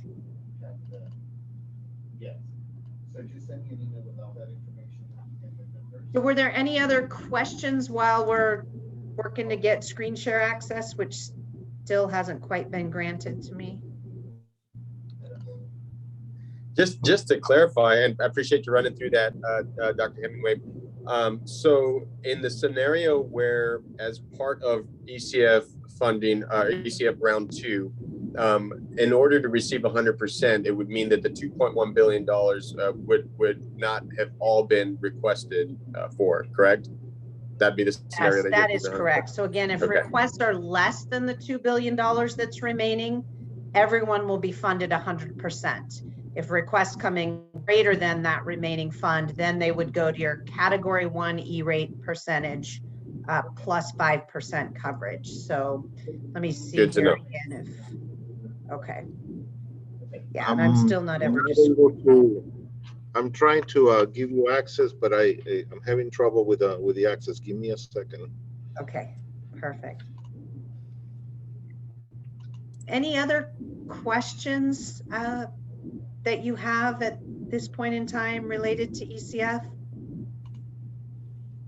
I should probably mention, you know, that it's covering the service period starting July 1 this year through June 30 of next year. So that's what they're looking at for the coverage period for ECF. And everybody, I put my email address in the chat. So if anybody needs a quote, 'cause I know that they're requiring quotes for the service or for the equipment, please feel free to email me. I know we're kind of up against the time crunch. So I went ahead and put my email address in there for you all. Yeah, and I think, you know, with that, besides the quote, you would also need to know how you would like to be billed for the partnership. So just like with E-rate, ECF is allowing 2 different billing opportunities. And we're one of the few partners that's actually providing what's called the SPI opportunity, the service provider invoicing opportunity. So we can actually direct bill USAC on your behalf. So that's one possibility. And we have a letter if you're interested in us direct billing. So you would not actually receive a bill unless over $2 billion is requested, and then there would be a small percentage that would need to be paid. The other one is the where you would just pay like normal, and then you could go and request reimbursement from USAC, and that's called the BEAR method. So there are 2 different methods. So before you put in your application, you would need to have an understanding of which method makes the most sense for your school. Okay, great. For some reason, Zoom is not letting me add you as co-host. I don't know if it's it's not letting me do that. So apologize for that. Well, it just the little box doesn't come up. But if you can show on the screen, if you some of you all have that information, I'll make you. I'll try to make co-host because I don't know if it'll work with. For some reason, already, maybe I need to just take away some of the access to other folks. So I don't. I'm trying to navigate through this and see if we can. So do that. Jesus, while you're doing that, Jesus, the other thing that I go ahead and do is and extend as an offer for anybody on the call. You know, we'll be sending a follow-up email, and you will have our direct point of contacts. If you have any questions and need some one-off support, we would be happy to connect with you individually. Anybody interested in getting additional questions answered or needing any additional information, feel free to email us directly, and we can definitely follow up individually to give you that individual attention and answer all your questions. So just want to throw that out there, Jesus. Okay, thank you. I don't know, for some reason your profile, I can't make your co-host. The little box doesn't come out on your profile. I just met Jeff, and I didn't. I don't know. I mean, I am stumped here. When I go to drop down in more, oh, there it is. Oh, I found it. Dr. Angela, I think you should have a co-host capabilities now. Okay, well, perfect. Let me see. There we go. Okay, so I think this is a little easier to digest than all my words. So what we've got here, and again, this is kind of a draft internal presentation, but it's what we got. So again, just some information on round one and the total amount of funding that was available and the fact that everyone will be funded 100%. So we're talking here round two. Again, there's about $2 billion remaining. If requests come in under that amount, as I mentioned, everyone will be 100% covered. If requests come in over that amount, this was the table that I was referring to. So again, knowing the percentage of students on free and reduced lunch, and then obviously looking here at urban, and then we tried to indicate, you know, the order that they're going to go through funding until USAC runs out of money. So if you're kind of at this bottom end of the table and they go over that $2 billion that's remaining, it could be possible that there's not any funding left. So you just want to find yourself on that table. And again, this would be worst case scenario. You know, this amount will be covered. Obviously, best case scenario is 100% coverage, but we don't know until that application window closes, and then USAC has, you know, totals up the amount of the requests.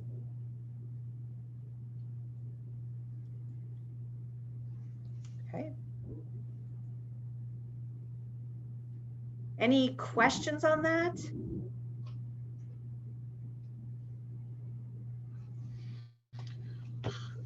That's a nice summary of, if you can send it to us so we can distribute it to the group. I think they'll like to receive that slide. Perfect, because then that helps everyone understand, you know, best case scenario and then the other option that's out there. And like I said, that's something that as you're thinking about applying, you know, just making sure you have those additional, most districts were planning to use a variety of their different COVID funds to cover the difference. So, yes. Yeah. And again, the other important critical piece will be not only knowing if you want to do bears by billing, but I did mention also knowing kind of having an unmet need in mind. And then another thing that districts are starting to think through as they're rolling out these hotspot programs is how they're going to measure the efficacy of those programs. They've realized that a number of these programs are going to be around longer term than they had anticipated, and they're starting to think through sustainability. So we'd love to partner with you and be a thought partner, working through what kind of metrics you might be able to collect to measure the impact of that program. So example, you know, over time, our graduation rates increasing for students that have this connection at home, our homework completion rates increasing, or fewer credit recovery courses, you know, thinking through what you might be able to measure over time to show the efficacy of your program, if this is a program you're looking at keeping around long term, especially for some, you know, some of your at-risk students. Great. Any questions from anyone in the group? Anything else, Jeff or Lorenzo, you'd like to add? Did you guys want to touch on the SIPA coverage that is automatically included in our offering? That is something that is mentioned that you'll probably see in the ECF application. Sure. Yeah, Jeff, I'll pass it over to you, Jeff, if you want to talk a little bit about through content filtering and some of the other options that we have for teachers as well. Absolutely. As part of the bundle in the program, we also have a education grade content filtering that is included. We have a full implementation team and that we work with on the front end prior to deployment. We can be on site to help assist with deploying. We can label devices, provide asset tags, really kind of take the burden off of the various districts and those folks that are deploying, whether we're directly involved or kind of at a high level. But implementation support, we have a full team from start to finish to where we do the heavy lifting as much as possible and take that off your plate. Content filtering again is included. The equipment is bundled. There's 3G as well as 4G as well as 5G devices that we can bundle into the offering and program, as I think Brian touched on. And then there's just from a resource standpoint, we have dedicated care folks, solutions engineers, and a variety of folks that will really hold your hand through the process, all the way down to, as Brian and Dr. Hemingway mentioned, from a submission standpoint, we will absolutely help walk you guys through the process and help submit for that as well.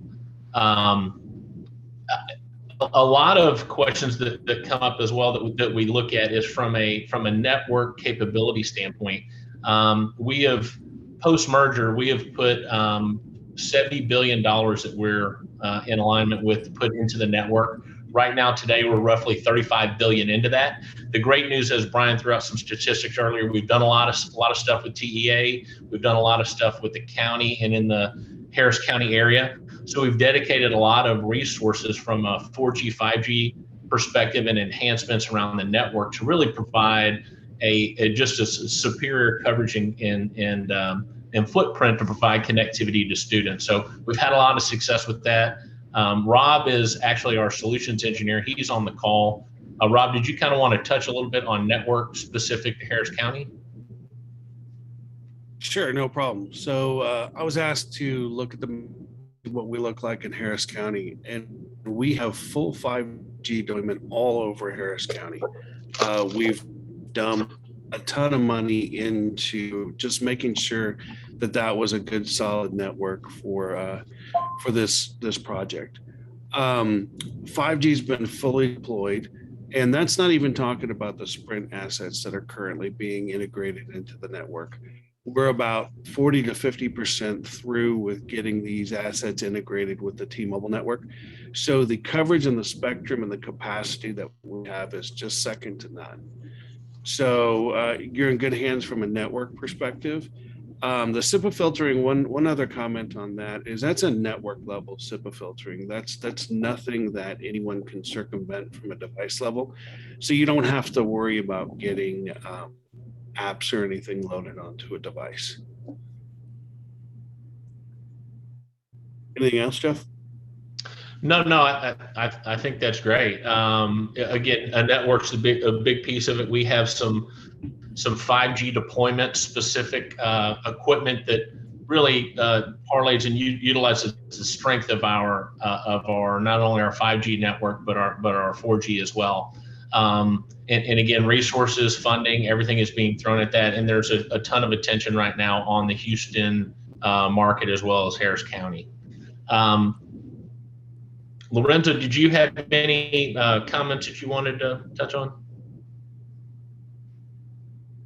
No, you guys are doing a great job on really, connecting with every single point that has to do with this, and just really excited about it.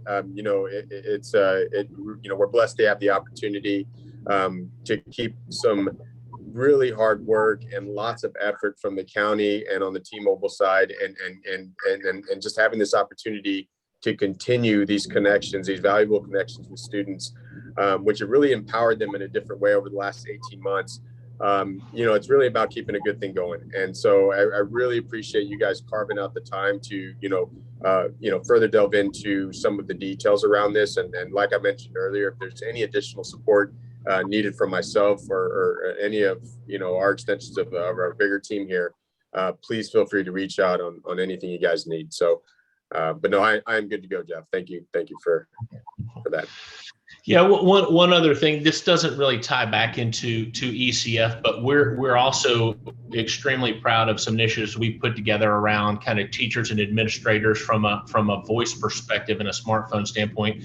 We understand that we're committed to education, kind of going above and beyond that. Teachers as well as administrators have been in a unique position with regard to communication with students outside of the classroom with kind of remote and distance learning and so forth. So we've put together some very aggressive and compelling offers around supporting, at the request of interacting with TEA and other districts that have really had a need for that. We put stuff together, and we've seen in the past few years different Senate bills that have been announced and released around documenting records and so forth. So we're happy to support that. We do have the ability to.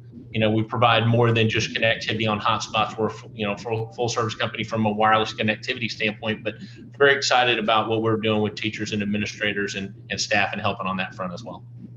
And I love that pivot, Jeff, because I think it is important to also mention that if you're thinking about Wi-Fi routers on buses, the Emergency Connectivity Fund allows that in the application as well.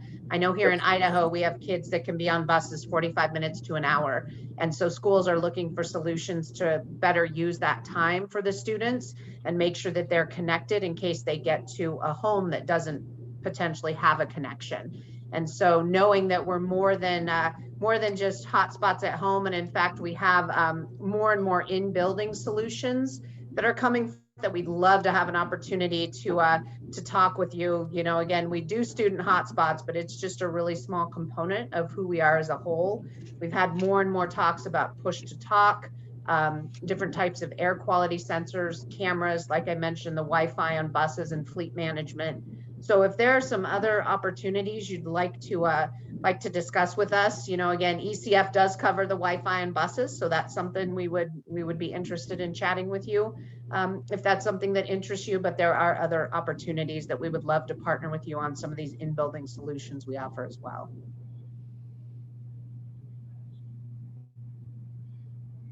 Thank you, Dr. Hemingway. Well, thank you very much. I know we're at 30-minute mark, but I wanted to open it up to see if anybody had any questions whatsoever about anything that we've covered today, whether it be coverage, content filtering, ECF funding, while we have our team on the phone here. And again, my email address is in the chat. So anybody that needs anything, you can feel free to email me directly and I'll make sure to get the right answers for you. But I want to open it up for some Q&A.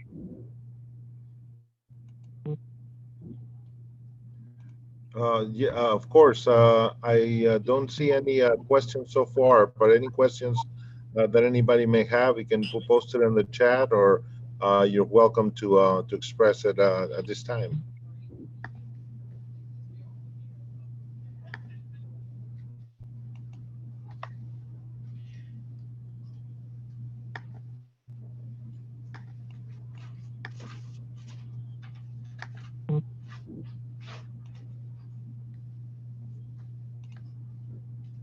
And if we don't have any questions, I can send you some information, Jesus, if you'd like. Okay. And once again, my information is on there as well. Please feel free to reach out. If you need any documentation for ECF funding, I'm here for that as well. But I'll shoot you over some information that's into the group, and then anybody on this call can reach out to me directly as well. Okay. Yeah, absolutely. Send me the information. I have your email address, and if you do not have my email address, let me put it on the chat. Make sure that you guys have, or I'll just send you an email in a few minutes, and so you'll have that on there as well. So I don't know if so, but we'll continue with you know, with our session. Any questions that anybody may have at this point in time? Any other comments? We're going to end our session a little bit early, but I'll stay around. There's a second phrase that we typically do on our sessions that we ask for a word or a phrase. So, Dr. Angela, would you like to give us a word or a phrase for our CPE credits that we can include on our session? Let's go with one like equity. Equity. Equity. All right, that's a great word. All right, equity it is. And thank you for all of you being here today. And for those of you that are in our sessions, I'll still stay on in case there's a questions about the link and any information also as well on the program. So I'll stay on a few more minutes, and you know, for any questions. So we're come to the close to our session. So go to our website to or the invite that you got, and I'm gonna go ahead and put the QR code on the screen so you guys can see the QR code for the CP credit. So give me a second while I navigate through this as well. By the way, Dr. Andrew, you're in Idaho? I am. Okay. Well, that's a long ways from Texas.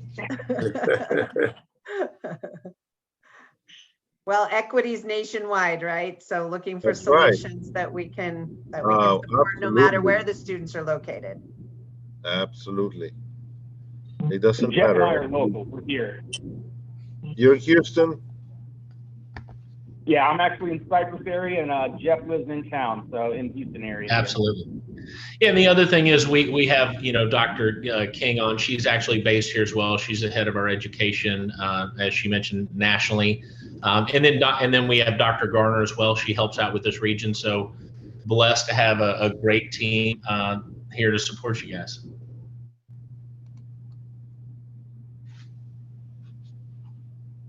I just put Jeff's email address in there as well. So if anybody needed to contact him, feel free also. Okay. Thank you.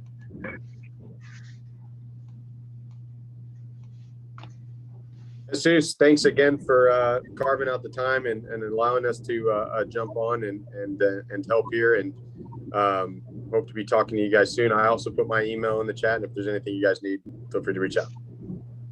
Absolutely. Thank you so much. And thank you. We'll stay in touch and be happy to continue to collaborate with you, and let me know if we can be of assistance. Thanks again. Talk to you soon. Thank you. Thanks so much. Fabulous Friday. Thank you. You have a great weekend. Bye-bye. Okay, can everybody see my the QR code?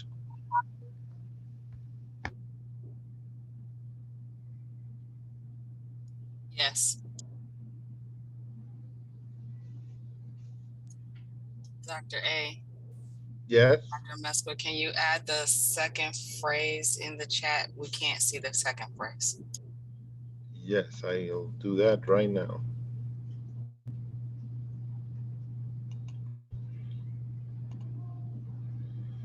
All right.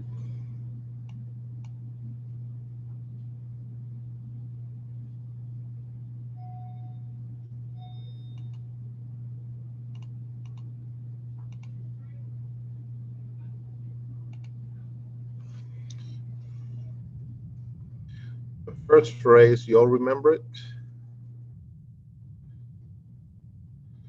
Yes, self-reflection. All right. And the second phrase? Equity. Equity. Equity.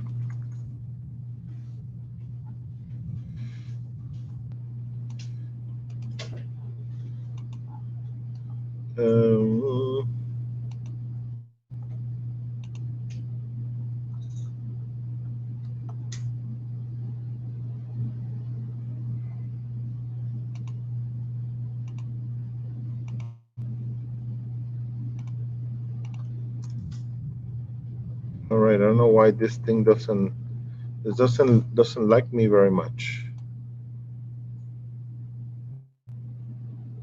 What's it doing?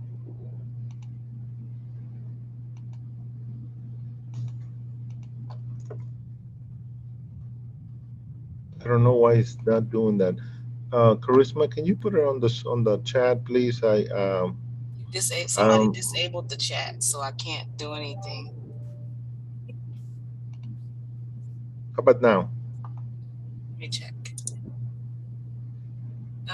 Yes, and there we go. Second phrase.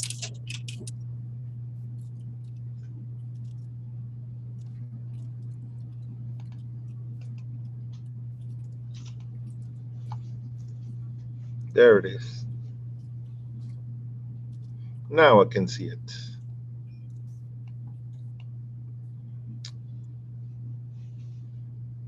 The QR code, can everybody see the QR code? It's no longer on the screen. There you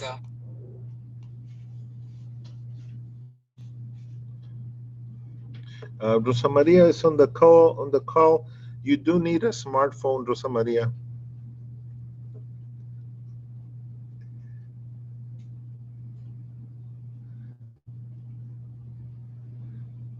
That was mean, Dr. A. That was mean. That was mean. She knows what I'm talking about. That's why she's not responding. I know she already threw me something like at the screen. What?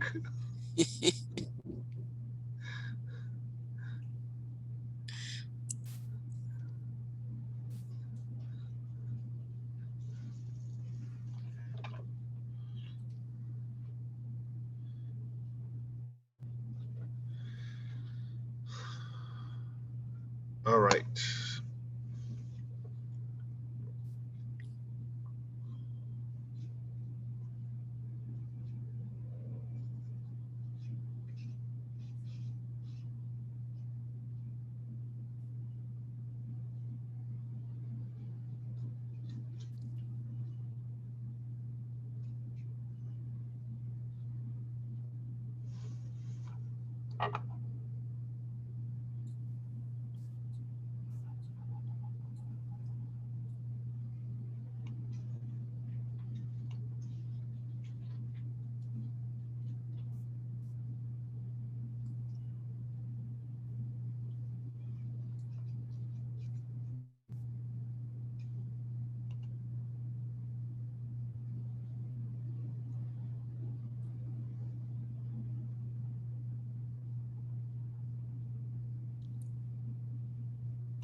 Anybody seen that movie from the first speaker?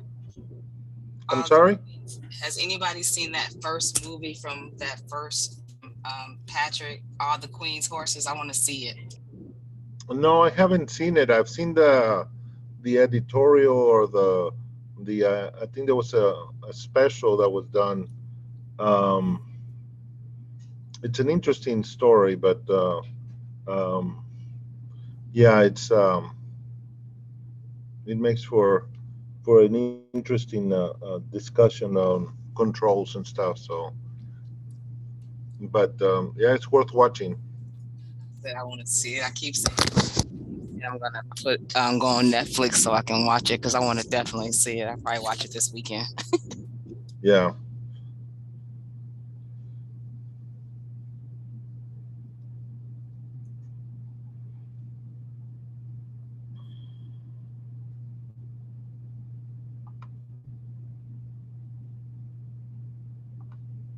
Is there a way to take the survey without scanning on our phone? Yes. We can send you the link to an email. If you send me an email, I'll send you the link, and then we can. Let me see if I can find the link to send you. The link is on the agenda too. Yeah, it's on the agenda. Do you see it? I'll put it on the chat. It's a Qualtrics. Hopefully you can see it.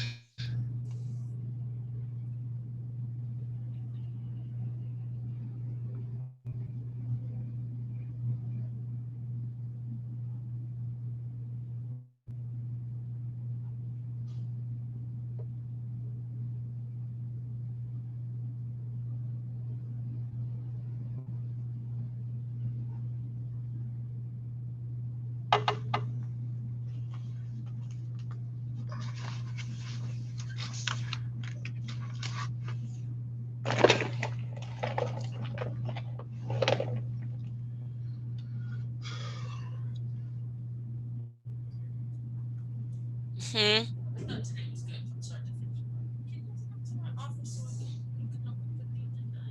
No, ma'am, I'm getting ready to go. I told you I was thinking at 1 o'clock. Is that Kendra? Kendra, you have an open mic. That was her. Kendra Jackson. That was her.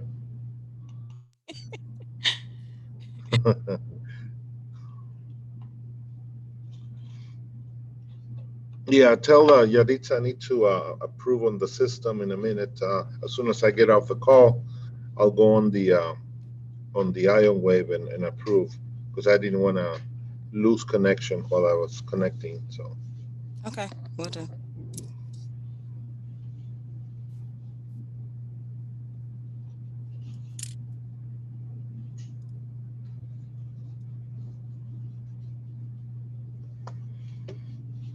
All right. Any other questions or any challenge from anybody?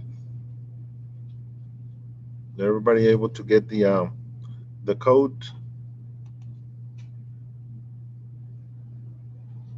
Going once, going twice.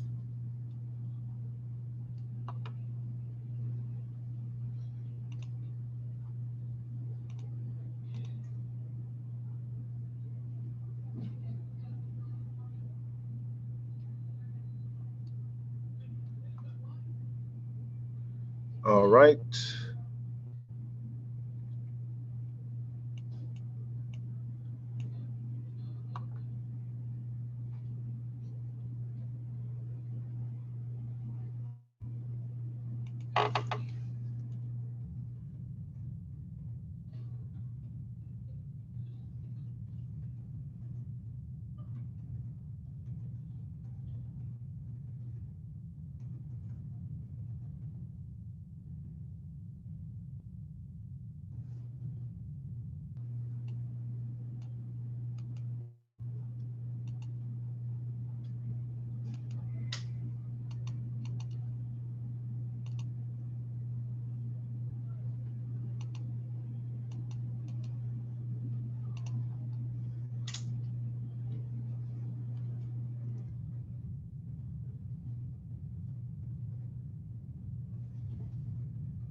¿Comiste todo?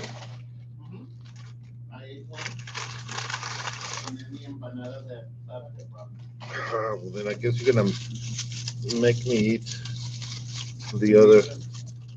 You want me to pick them up for you? Nah. Where are they from?